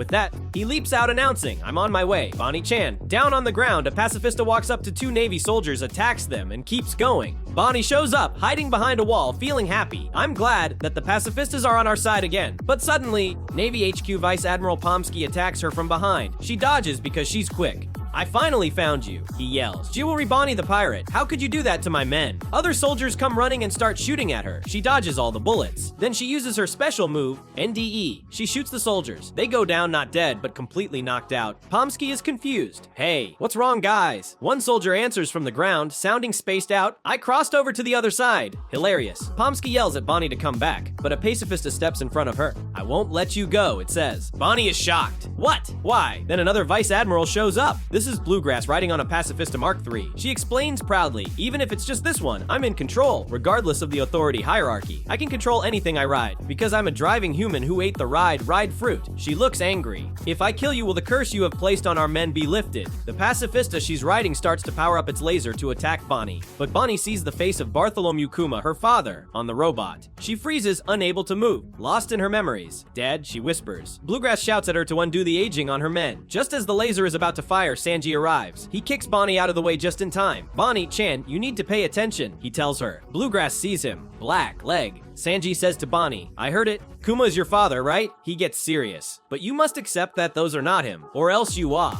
Before he can finish, the first Vice Admiral Pomsky, who attacks him with a move called Otter Hammer. Sanji dodges easily, one enemy after another. He sighs. Bluegrass tells her Pacifista not to let them escape, but then other Pacifistas still on Vegapunk's side attack her robot. Both Vice Admirals are suddenly too busy fighting the robots to stop Sanji. Vegapunk arrives in the Vegatank. Bonnie, he calls out, get in, Sanji, Kun. Bonnie.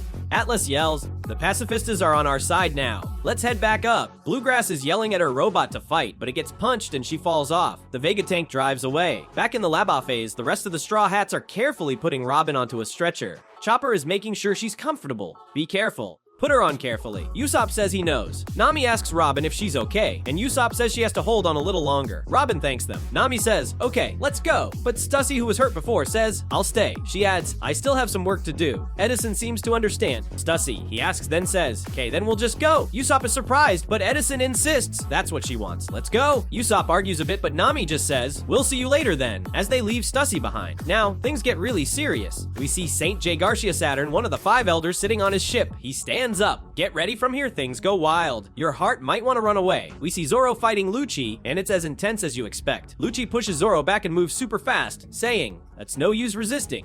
You can't defeat us. Zoro, cool as always, replies, and never learns. Kizaru shoots light at Luffy, who dodges easily, bouncing around like rubber. Kizaru chases him, saying, we have our reasons. Luffy just yells, I don't care. Back to Zoro and Lucci. Swords clash against Sharp Claws again. Lucci says, you guys are toast. Zoro answers, bark all you want. We see Saturn for just a second, building up the big moment. Then Kizaru is back on screen, getting ready to kick. I'm sorry, he says to Luffy, but if I spend all my time on you, I won't be able to complete my mission. Luffy, being Luffy, dodges by stepping right on Kizaru. He says, and that's my mission. Then we see quick shots of Luffy fighting Kizaru, Lucci fighting Zoro, and Saturn getting ready. It feels like everything is happening at once. Glass falls in Saturn's room, and then a huge strange power bursts out around the sea near Egghead. Everyone feels it and is shocked to Luffy, Kizaru, Zoro, Lucci, Chopper. Chopper yells, wait, Nami asks what's wrong, and Chopper says, well, I don't know what it is, but Jinbe feels it too. What's this unearthly presence? Dark clouds gather over the sea. Doberman is stunned. I can't believe this. Saturn's room is now empty. Then, a voice is heard across the island. Stand down, Pacifistas. And they all just stop moving. In the Vegatank, Vegapunk is surprised. What? The Pacifistas stopped guarding us. Atlas tries to give orders. Come on, Pacifistas. Protect us. Follow my order. But they don't move. Atlas realizes the terrifying truth. The only ones who are above us on the authority hierarchy are the 5 elders. Suddenly, there's a big blast on the island and the Navy soldiers are shocked. Then, a strange glowing 5-pointed star shape appears on the ground.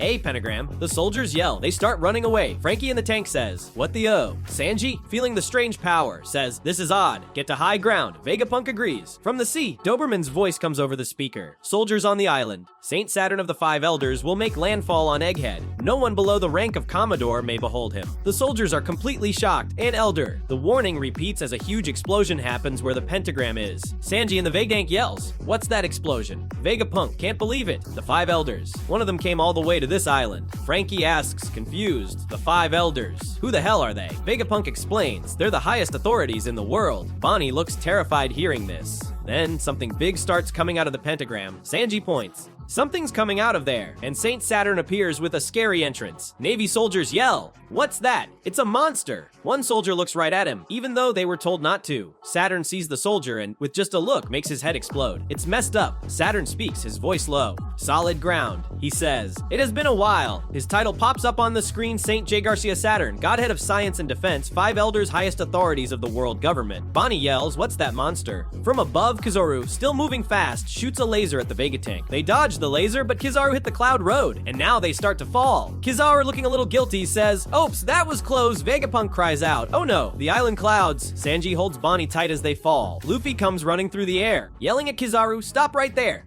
Kizaru sees he's tired. I think you're reaching your limit with that form. Frankie yells from the falling tank. Please, Luffy, do something. Luffy stretches out his arm, dodging another light blast, rolling around like a cartoon character. He gets ready to attack. Gum gum, star, gun, he shouts. Kizaru tries to dodge, but the attack seems to curve and hits him right in the head from behind. Kizaru's head squeezes in a funny way. He says, "This is no good." He gets knocked down, crashing into a building. Luffy, completely out of power, sighs, "I've reached my limit." He turns back into his normal, skinny self, looking old and deflating like a balloon. Air comes out of him and he falls to the ground too. At the same time, the Vegapunk drops and hits the ground hard. Everyone falls out, but somehow they are okay. Sanji held Bonnie while falling. Frankie asks if Vegapunk is okay, and he says not to worry. Sanji asks Atlas if she's hurt, and she says she's fine. As they get up from the crash, Saint Saturn walks towards them. Vegapunk asks, "Are you Saint Saturn?" Saturn says, "Indeed." He looks at Vegapunk. "I thought you were already dead." Vegapunk. He brings up something from the past. "I gave you an order." Vegapunk. Bonnie sees Saturn and remembers the terrible sight of her father, Kuma, a slave with no feelings. Sanji calls out to her, "Bonnie-chan." Saturn says the order he gave Vegapunk about Kuma, "You will not leave him any free will." Bonnie's eyes fill with tears and rage. She remembers Kuma being taken away. But then Kuma, she thinks, tears flowing. Filled with anger about what happened to her father, she sees a sword nearby. She grabs it and stabs him right in the chest. And that is where this crazy episode ends. We kick off with Vice Admiral Doberman yelling like he's auditioning for a drill sergeant role. An elder, Saint Saturn, has made landfall. Everyone except Vice Admirals and Rear Admirals move away from the town center. You should refrain from beholding his holy visage. The low-ranking Marines gape like tourists. What's really going on? Even the admirals are at the beck and call of just a single celestial dragon. An elder stands above all those gods. Such a being came all the way here from Mary Joace. One genius adds, "I've only seen them in portraits," because apparently Saturn's a rock star and they're not worthy of his backstage pass. Doberman ditches his ship and stomps toward the island, probably to polish Saturn's hooves. Meanwhile, Bonnie's still trying to turn Saturn into a pincushion. Vegapunk, the resident babysitter, screeches, "Bonnie, what do you think you're doing?" Doberman lands, clutching his pearls. Saint Saturn, "How dare you, Jewelry Bonnie, you stabbed an elder. He's one of the highest authorities in the world, everyone. Aim your weapons." Sanji, ever the drama queen, mutters, "This is no good," while Vegapunk doubles down, "Bonnie, get away from him." Saturn, eyes glowing red like a discount Darth Vader, snaps, "Silence, insects. If I didn't want to get stabbed, I would have avoided it." Sanji loses his mind, only to get knocked flat by Saturn's creepy eye trick. Saturn mumbles, yanking the sword out. Frankie's gobsmacked. What? The blood has vanished. Saturn's basically a self-healing action figure, and the Marines are eating it up like it's a magic show. Doberman, eager to score brownie points, barks, sighs Vegapunk and the others now. The Marines scramble, but Saturn waves them off like they're annoying flies. "Wet you churls. No need to rush. They have nowhere to run. Just ready your weapons." The grunts snap to yes. Saturn saunters over to Kizaru, who's lying on the ground like a busted light bulb, and sneers, "That is not like you, working so sluggishly." Kizaru wheezes, "I apologize, I can offer no excuse, plus, I don't think I'll be able to move for a while." Saturn, unimpressed, mutters, "I see." Probably wondering why he hired this guy. Next, Saturn spots Luffy sprawled out like yesterday's laundry and tries to skewer him with a leg spike. Frankie, in a rare burst of competence, shoves Luffy aside with strong right and scoops him up. Saturn, mildly entertained, says, "I see. So you people are the type of pirates that cooperate." Frankie puffs up. "Even a man on top of the world wants our captain's head." Saturn, unfazed, lists off Straw Hat Luffy, Jewelry Bonnie. "Your participation in this battle was certainly unexpected. Should you fools be able to escape this island, completely surrounded by the Navy, I would love to see it." He turns to Vegapunk with a smirk, "And you, Vegapunk. It is a pity that you betrayed us. Thank you for your many contributions to the Navy thus far." Then the kicker, "Who should I exterminate first? Name them in order of who you will grieve least to most, because I want you to die regretting your rebellion against the world government." Charming guy. He uses his red eye mojo to knock Luffy out of Frankie's grip, and Bonnie stirs, trying to wiggle free. Saturn tightens his hold, sneering, "Why do humans always want to do what is forbidden?" Sanji struggles. "This is strange. Hey, can any of you move?" Frankie grunts, "No, I want to, but I can't. It's like I'm being held down." Atlas chimes in, "What's going on? Even with my strength, I can't move." Vegapunk, playing detective, mutters, "If this isn't something scientific, it must be a devil fruit power." Spoiler, it is. Everyone's pinned like bugs under Saturn's aura, and he's loving every second. Bonnie, spitting venom, yells, "You killed my father." Saturn replies, "He was born into a slave caste, the descendant of a clan that once committed a grave crime against the world, the sole survivor of the extinct Buccaneer people." The Marines aim at her head, and Vegapunk pleads, Guys, don't do it. Don't shoot. She is still a child. But good luck reasoning with trigger-happy grunts. In her mind, Bonnie hears Kuma's voice as Bonnie. Ever since I was a child, I've always wanted to be a hero who could save the downtrodden and suffering. Just like Nika, the warrior of liberation. He dances to Nika's drumbeat and Bonnie asks, will he come and free me too? Kuma smiles. Of course. It's sweet until you remember how this story ends. Flashback 47 years ago, Sorbet Kingdom, South Blue. Kuma's born to clap a buccaneer and his human wife. Congratulations, clap beams, I'm happy to see you. And Kuma's mom gushes, thank you for being born Kuma. The doctor promises, don't worry, I won't tell anyone about Kuma's blood. Clap's grateful, thank you. They're a happy little family until the government crashes the party 4 years later. Clap's home, saying, thank you for waiting. Kuma, let's clean up and eat. Someone gave us freshly harvested potatoes today. Kuma chirps, I'll help you with cleaning and cooking. Then the doctor bursts in, I'm sorry, Clap, you need to run. The government's minions came to the hospital. Too late, government goons kicked the doctor aside, snarling, you tried to help them escape. Kuma demands, what do you people want? They reply, I think you know. You have to come with us. Gunfire rings out and Clap begs, wait, I'm the only one who has Buccaneer blood. My wife doesn't. Let her and my kid go. All you need is me, right? No dice. Kuma's mom whispers, Kuma, live your life, no matter how hard it gets. As she's dragged off, Clap adds, we'll see each other again. Stay strong, Kuma. Kuma's left sobbing, Mom, Dad. Cut to child Kuma, lifting weights for a celestial dragon who cackles. Look, he's this young but this strong. He's a Buccaneer slave. Why can't you move faster? Kuma cries, that hurts. I'm sorry, later. Carrying more stuff, he's beaten again. Stop crying, or I'll kill you. Then a reunion. Clap, battered, says, hey, Kuma, you've grown so much. Are you doing okay? Kuma lies, yes, my master is very kind, so I'm so lucky. Clap nods, good. Kuma asks, how is mom doing? Clap breaks it. Listen, Kuma, your mother's dead. She should be in heaven by now. I think she's better off that way. Kuma wails. Why? I think I'd be better off dead too. Clap insists, the warrior of liberation will come. He'll come to save you. Nika, the sun god? Yeah. He dances. It's the name of a legendary warrior. One day, he'll come and take you out into the sun, to the free sea. Kuma sniffles. Are you sure? Clap nods. Yes, I'm sure. Nika's always laughing. And he'll make people smile with a rhythm like this. He dances until a celestial dragon shoots him dead, snarling, shut up, Curtains for Clap. Flashback 38 years ago, West Blue. The Celestial Dragons are hosting their triennial local hunting competition on God Valley. The announcer crows, you've waited a long time. This is a triennial event to test your skills, the local hunting competition. This year, it takes place on an island unaffiliated with the world government, God Valley. This island, shamelessly named God's Valley, possesses rich natural resources, will hold a customary human hunt here, and the world government will own this island. The king roars, how dare you? Are you gonna kill my people for sport? You're insane, this is our land, his queen warns, your majesty. But Saint Garling slashes him down. A celestial dragon whines. Wait a minute, Saint Garling, that was a false start. He's already taken down the king of the locals. Garling smirks. The handicap will make the competition more interesting. Two fangirls swoon. So cool. Another grumbles. He lost a lot of points, but that felt good. The announcer adds, as always, in addition to the local rabbits, we have a wide selection of problematic slaves and criminals to hunt. Teen Kuma bends prison bars to escape, and government agents freak. I can't believe this. He's a monster. A slave escaped. Other slaves catch him. You can't just run away. We're a team of 10, all responsible for each other.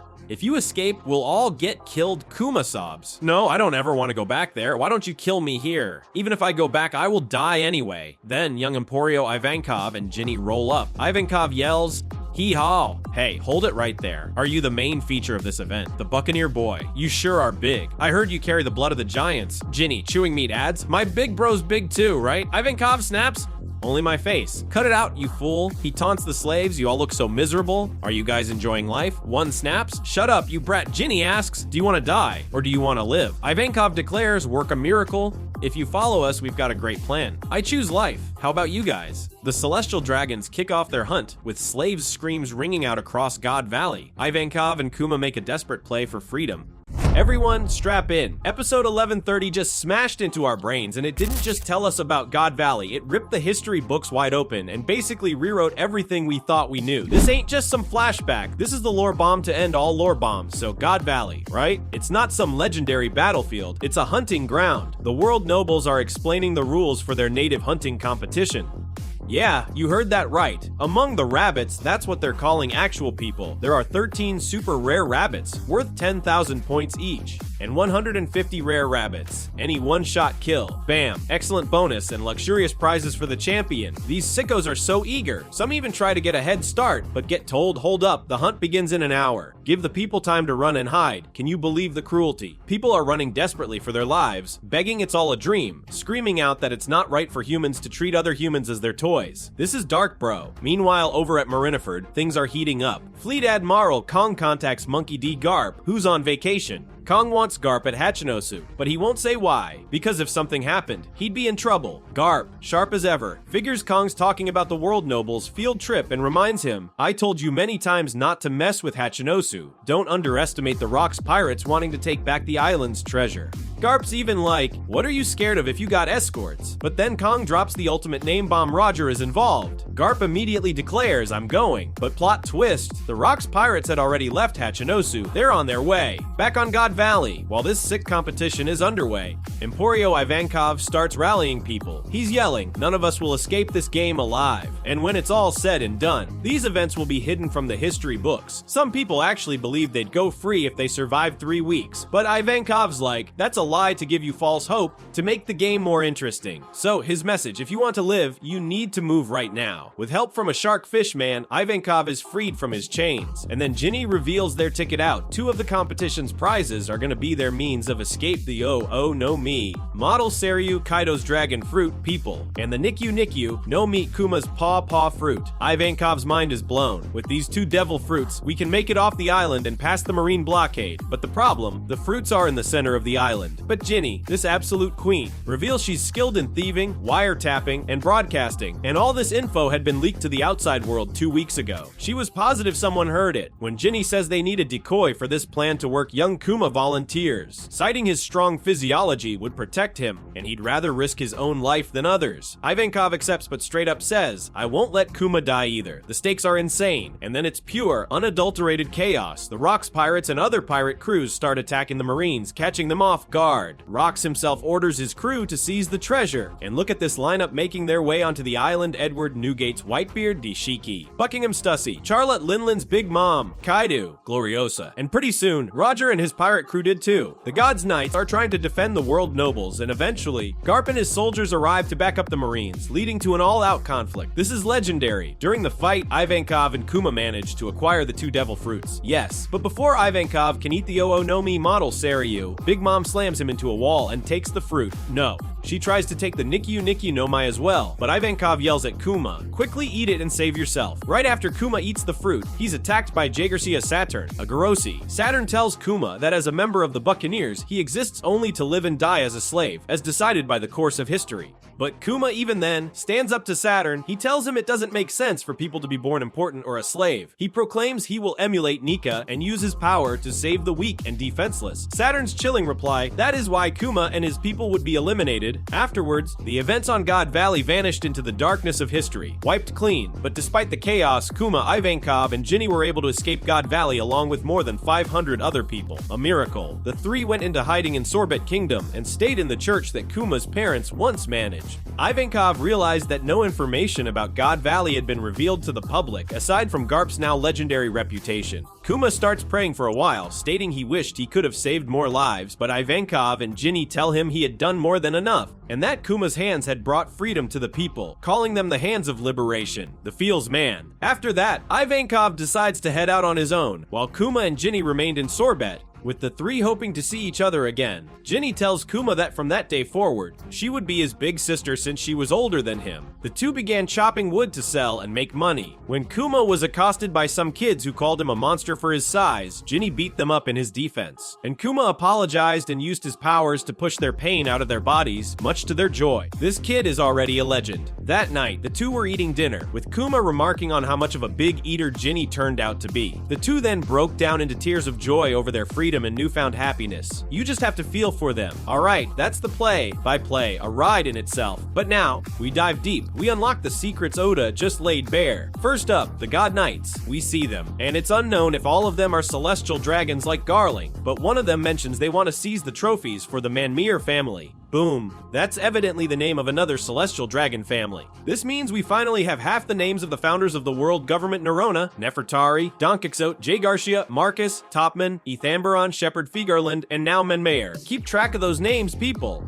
Among the other god knights, there's a lot of bizarre designs. This girl with a big hat bearing the world government logo, a kid with a gas mask, one wearing a ruff around his neck. Now, the treasure of Hachinosu. We cut to Marineford, where Kong has a call with Garp. This confirms Kong was in a high-ranking position already during the era of the rocks. Potentially fleet admiral already by the way he gives out orders. Having lasted across all of Roger's era, all the way until the Great Pirate era. This dude's been around. But in his dialogue with Kong, Garp mentions something very interesting. When Kong says he can't exactly mention the details of the human hunt, likely due to the Celestial Dragons wanting to keep such a thing private, Garp jokingly refers to it as the Celestial Dragon School trip, but then he follows up with, "I told you not to poke the beehive, that is Hachinosu. You underestimate them. That thing is the treasure of Pirate Island after all." Of course they'd come to take it back. The way Garp mentions it, it appears that the Marines sought trouble with the rocks by trying to seize a certain item from Hachinosu that is considered the Pirate Island's national treasure. The context seems to implicate that said treasure is now at God Valley, as even some of the Rocks pirates bring up retrieving a certain item. Particularly among them, Shiki and Big Mom say that whoever gets to it first gets to keep it, but Kaido remarks that it would be pointless in Big Mom's hands. This all seems to point to the idea that it's referring to Kaido's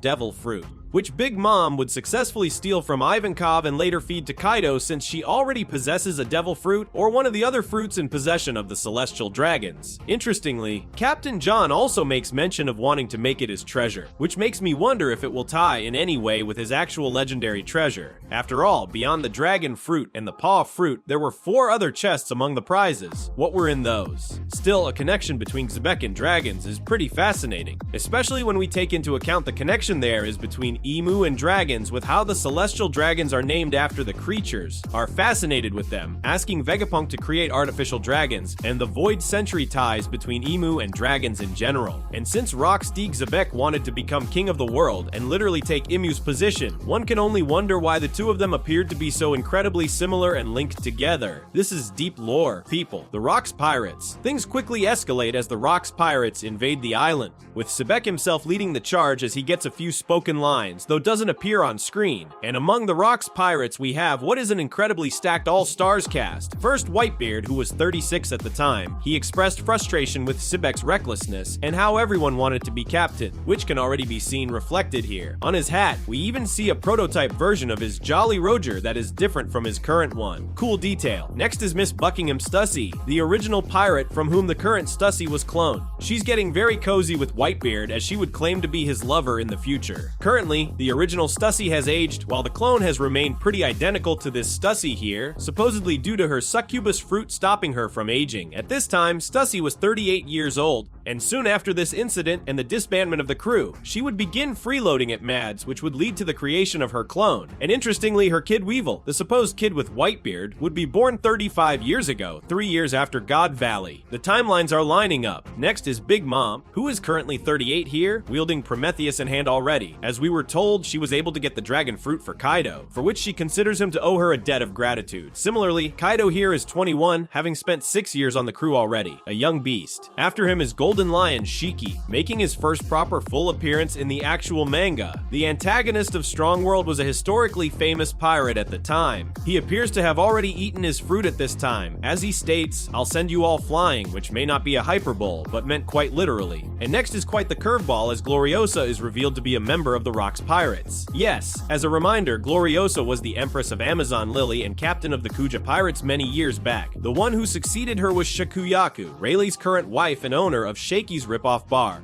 The one after her is an unnamed empress who ended up dying of love sickness, which was then followed by Hancock. Gloriosa mentioned how all empresses in these 4 generations were afflicted with love sickness, though only the one before Hancock died of it. In Shaky's case, it was possibly Rayleigh, but I wonder if in Gloriosa's case it was one of the Rocks Pirates instead. This is a huge reveal. Gloriosa's presence here would actually explain a lot of things, as it is quite likely that both Gloriosa and Shaky operated together as members of the Rocks Pirates. In an SBs, Oda heavily teased readers about the fact that Shaky was an ex-member of the Rock's Pirates. However, as she told us in the story, she quit piracy 42 years ago to open up a bar at the Sabati Archipelago, which she continues to this day. This explains her absence from the God Valley incident, but Gloriosa likely continued on the crew for a few years more after the two operated together for some time. This further lines up with how it was mentioned that Shaky and Gloriosa worked together to help the Boa sisters return home after they escaped from Mary Jiwai's, still keeping in contact after all these years as not just former impresses, but also fellow crewmates. Mind blown. We also should give a shout out to Kurozumi Higurashi, as she was confirmed to have been involved with the Rocks during Kaido's flashback. Something that was also supported by the fact that she had the face of a young Shiki in her main No Mi repertoire, but she isn't present here, meaning that either she left the crew already or just isn't present for some other reason. Curious. Finally, adjacent to Gloriosa is Captain John, the famous pirate who left a legendary treasure behind but eventually died of mutiny when his crew killed him for not revealing the location of his treasure to anyone. His corpse was then later pillaged by Moria, who revived it as one of his general zombies. However, on the other hand, we have the Roger Pirates, Golda Roger at age 39, Silver's Rayleigh at age 40, Scopper Gaban, Millet Pine Spencer,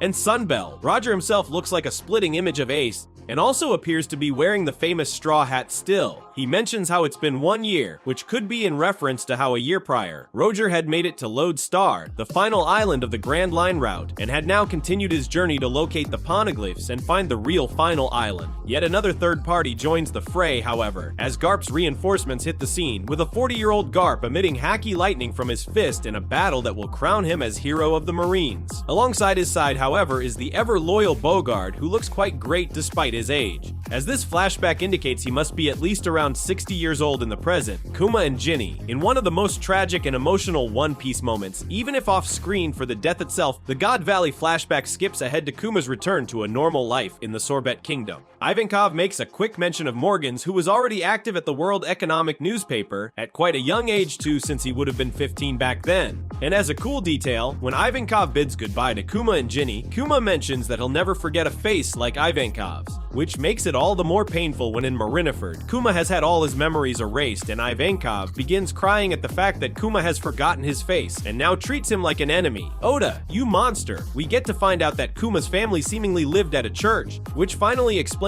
to us why Kuma always carried a Bible with him. He appeared to be a man of religion, though I wonder if his adoration for the sun god was the focus of this religion or something complementary to it. However, Kuma's vision of religion seems to be more focused on a pious path of kindness and selflessness, as we see even him healing the wounds of other kids later on like some sort of miraculous prophet. As we expected, Ginny stays behind with Kuma to eventually become Bonnie's mother, and the two begin a new humble life in the Sorbet Kingdom. Ginny usually speaks with the pronoun uchai, which is common to the Kansai region of Japan, giving her a very friendly speech pattern, and she refers to Kuma with the adorable nickname of Kumashi. Kuma refers to her as a big eater, which is an allusion to Bonnie's epithet, with their hunger seemingly running in the family, foreshadowing level 9000. Together, the two, as in by two, I mean mostly Kuma, work hard gathering wood. This will result in Kuma becoming king and getting to raise Bonnie in the Sorbet Kingdom, before he would be driven out as a tyrant. Speaking of Bonnie though, interestingly we see two kids who decide to follow Kuma in this chapter, and these are fairly relevant as they'll eventually become members of Bonnie's crew, taking care of Kuma's daughter once she sets sail as a pirate to the ocean. Oda plans everything, Joy Boy's race. Before we wrap up, I want to bring up a detail regarding Kuma that arose during his confrontation with Saturn,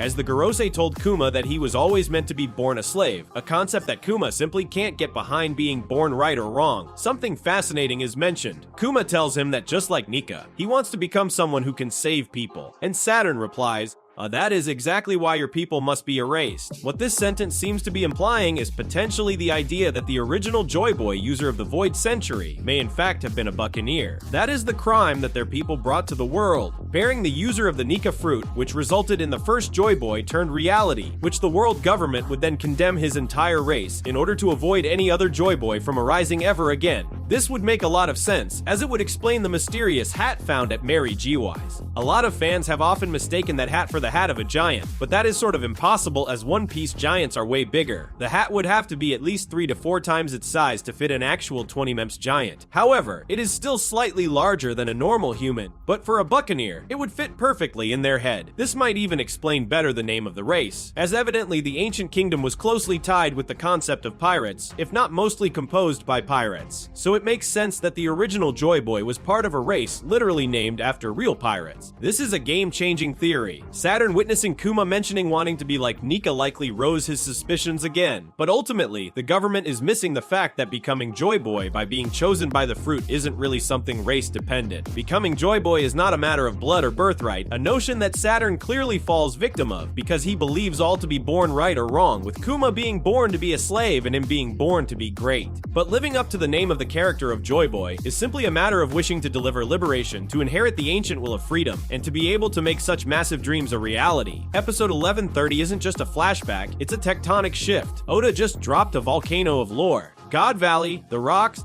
the Gods' Knights, Kuma's origin, Joy Boy's race. This episode didn't just recap history, it rewrote it, setting the stage for the final saga. My mind is blown. What was your biggest whiff moment? Let me know. This is peak fiction. We return to the Sorbet Kingdom 30 years ago. That's 8 years after Kuma and Ginny managed to escape the hellscape of God Valley. Kuma? He's 17 years old now and has had one hell of a growth spurt, even rocking these little beer ears on top of his head. Gotta be from his devil fruit, right? And get this, he's become a pastor. An old person is literally begging Kumachi for help. Yup, Ginny's nickname for him has totally caught on. The elder even tells him, "We'd always come to the church when your father was around. We were so surprised when your whole family suddenly vanished.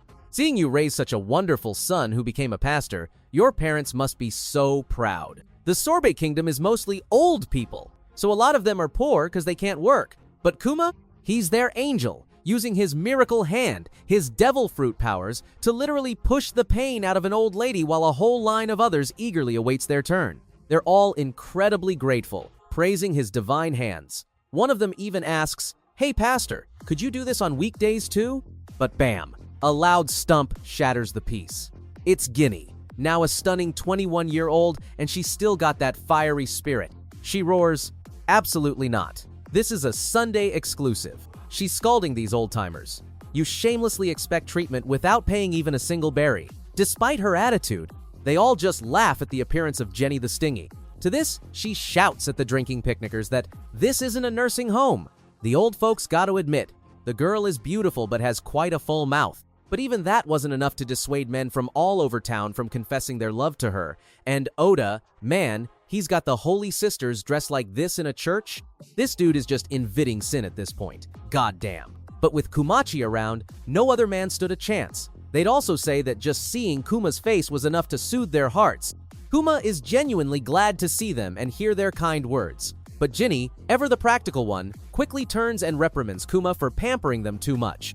And I can't lie, just thinking about these guys seeing the pacifist Akuma all over the news later, it's a heartbreaking thought. Now, you might be thinking, this was 30 years ago, they're probably all dead. But Oda himself confirmed your typical human can live to be at least 141 years old in this world. So they could still be around.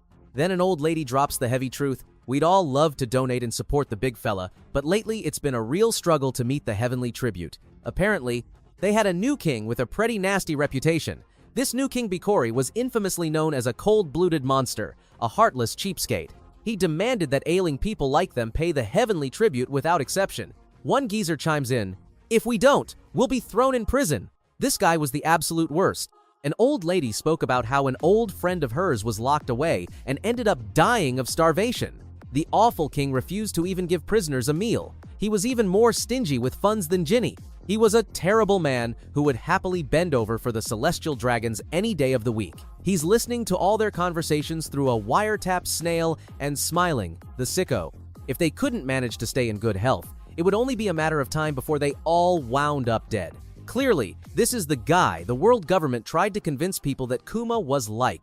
Shifting the mood, Kuma told them all that he would be sure to take away any pain or sickness they experienced, so he urged them to come by every week. With a big smile and a wave, he saw them off. Nightfall by then, and Kuma faced a massive, pulsating concentration of all the pain and sickness he had removed from them.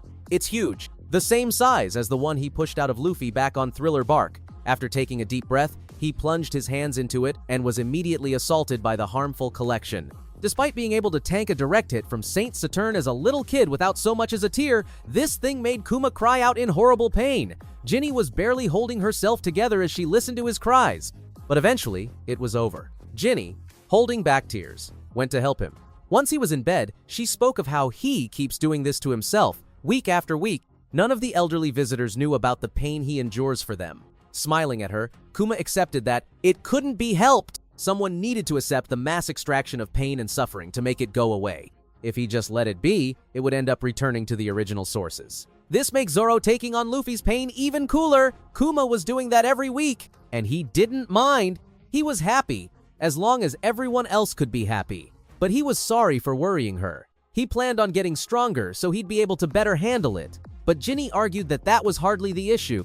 Shifting gears, Kuma suggested that they have dinner to cheer her up, much to Ginny's excitement. This girl sure does love food, and despite the pain, they were happy together. The contrast between Kuma's gentle kindness here and his lifeless eyes in the modern day, even pre-time skip, is staggering. Then we fast forward 5 years. By now, Kuma is 22 and Ginny is 26. The church was in an uproar as Ginny happily insisted that the two of them get married, but Kuma hesitantly told her that they couldn't. That sort of reaction really pissed her off, since she didn't see any reason not to. She knew all too well that he loves her and told him to just admit it already. Angrily, she asked if it wouldn't make him happy. Blushing, Kuma admitted that he's sure it would, but it was complicated. Internally, his reasoning was simple and heartbreaking. He remembered how he and his parents had been enslaved because he was born with buccaneer blood. His mother was a normal human, yet she too was made to suffer. That was the last thing he wanted for Ginny. Any child of theirs would be in serious danger. This only furthers the concept that Bonnie isn't actually Kuma's biological daughter. This poor guy's commitment issues are 100% understandable. It's not that he sister-zoned her, it's deeper. But Kuma, clearly a master of changing the subject by now, flipped through the paper. He mentioned how there were finally a few wanted posters for the freedom fighters that have been causing a ton of riots all over the world. And their leader's name was Dragon. Seems like they conveniently left out the whole Monkey D part. Yeah, connecting him to the hero of the Marins and the mysterious D initial would only make matters worse for the world government. Inspired, Kuma spoke of how cool and heroic the guy was. He was certain that one day he too would make it out to Sia and spend the rest of his life helping people. Just then, there was a knock at the door.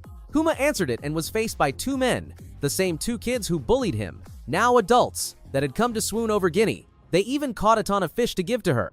Kuma, being Kuma, had no issue with them fawning over his woman and happily accepted the fish, which earned him a wooden container thrown right in his head by Ginny. Ginny just had to take a deep breath on account of Kuma being so foolish. These two are Bonnie's future crew, by the way. 3 years later, a 25-year-old Kuma was caught up in a huge incident. Now sporting his signature hat, his eyes already showing the strain of the world, he angrily demanded that a group of King Bakori's men give back all the people they had kidnapped. People begged Kumachi to save them. The soldiers mocked the man and asked if he really wanted to go against the royal army. A number of onlookers recognized Kuma as a pastor from the south. With an old man in his clutches, a scar-faced goon asked the pastor if he'd missed the new law.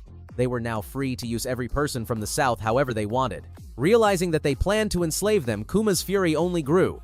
Using his powers, he roared, "I refuse to forgive you," and unleashed an Ursus shock. He was now branded a traitor. This is monumental.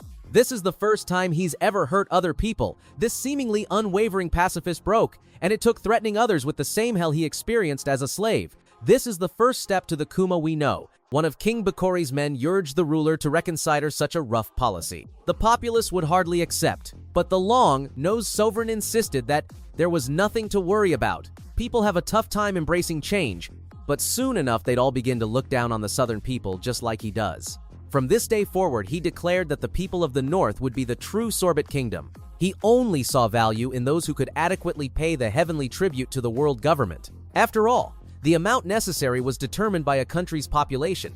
This is sick. This trickle-down cruelty gives monarchs an incentive to purge their own people. Because of this, the elderly from the south were nothing but an eyesore.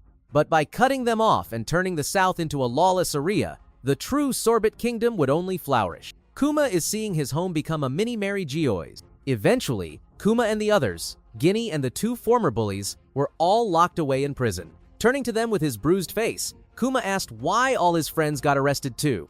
Ginny let him know that they had caused a bit of trouble too, demanding Kuma's release.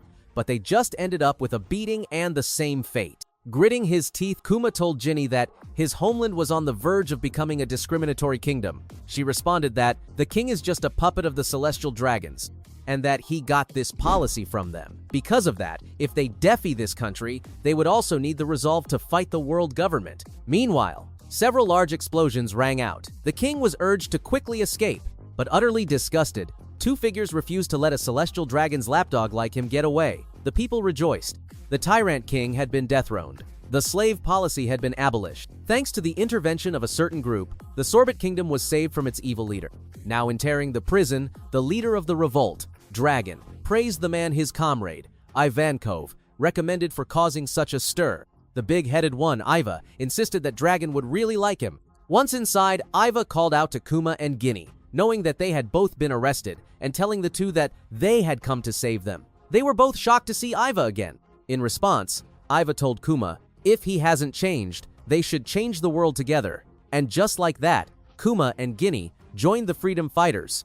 It's like Kuma was fanboying so hard. His hero, Dragon, storming the prison. The freedom fighters were established right after the great dawn of piracy. They caused a ton of angry revolts all over the world. After the tragedy of Ohara's destruction, they were more determined than ever to make a difference. Dragon, Iva, and Kuma became its three great pillars. Eventually, the group became known far and wide as the Revolutionary Army. And if you notice, on Dragon's leg is a band with imagery almost identical to what would later become the markings on his face. But despite their growing movement, they still lacked funding, so they needed to operate like mercenaries. They would lend a helping hand to various rebellions to overthrow tyrannical kings, fanning the flames of revolution. All the while, they would teach anyone who wished to join their ranks. Dragon intended for them to become a boundless army spread throughout the entire world. We see a lot of new revolutionaries here, brand new and unique designs.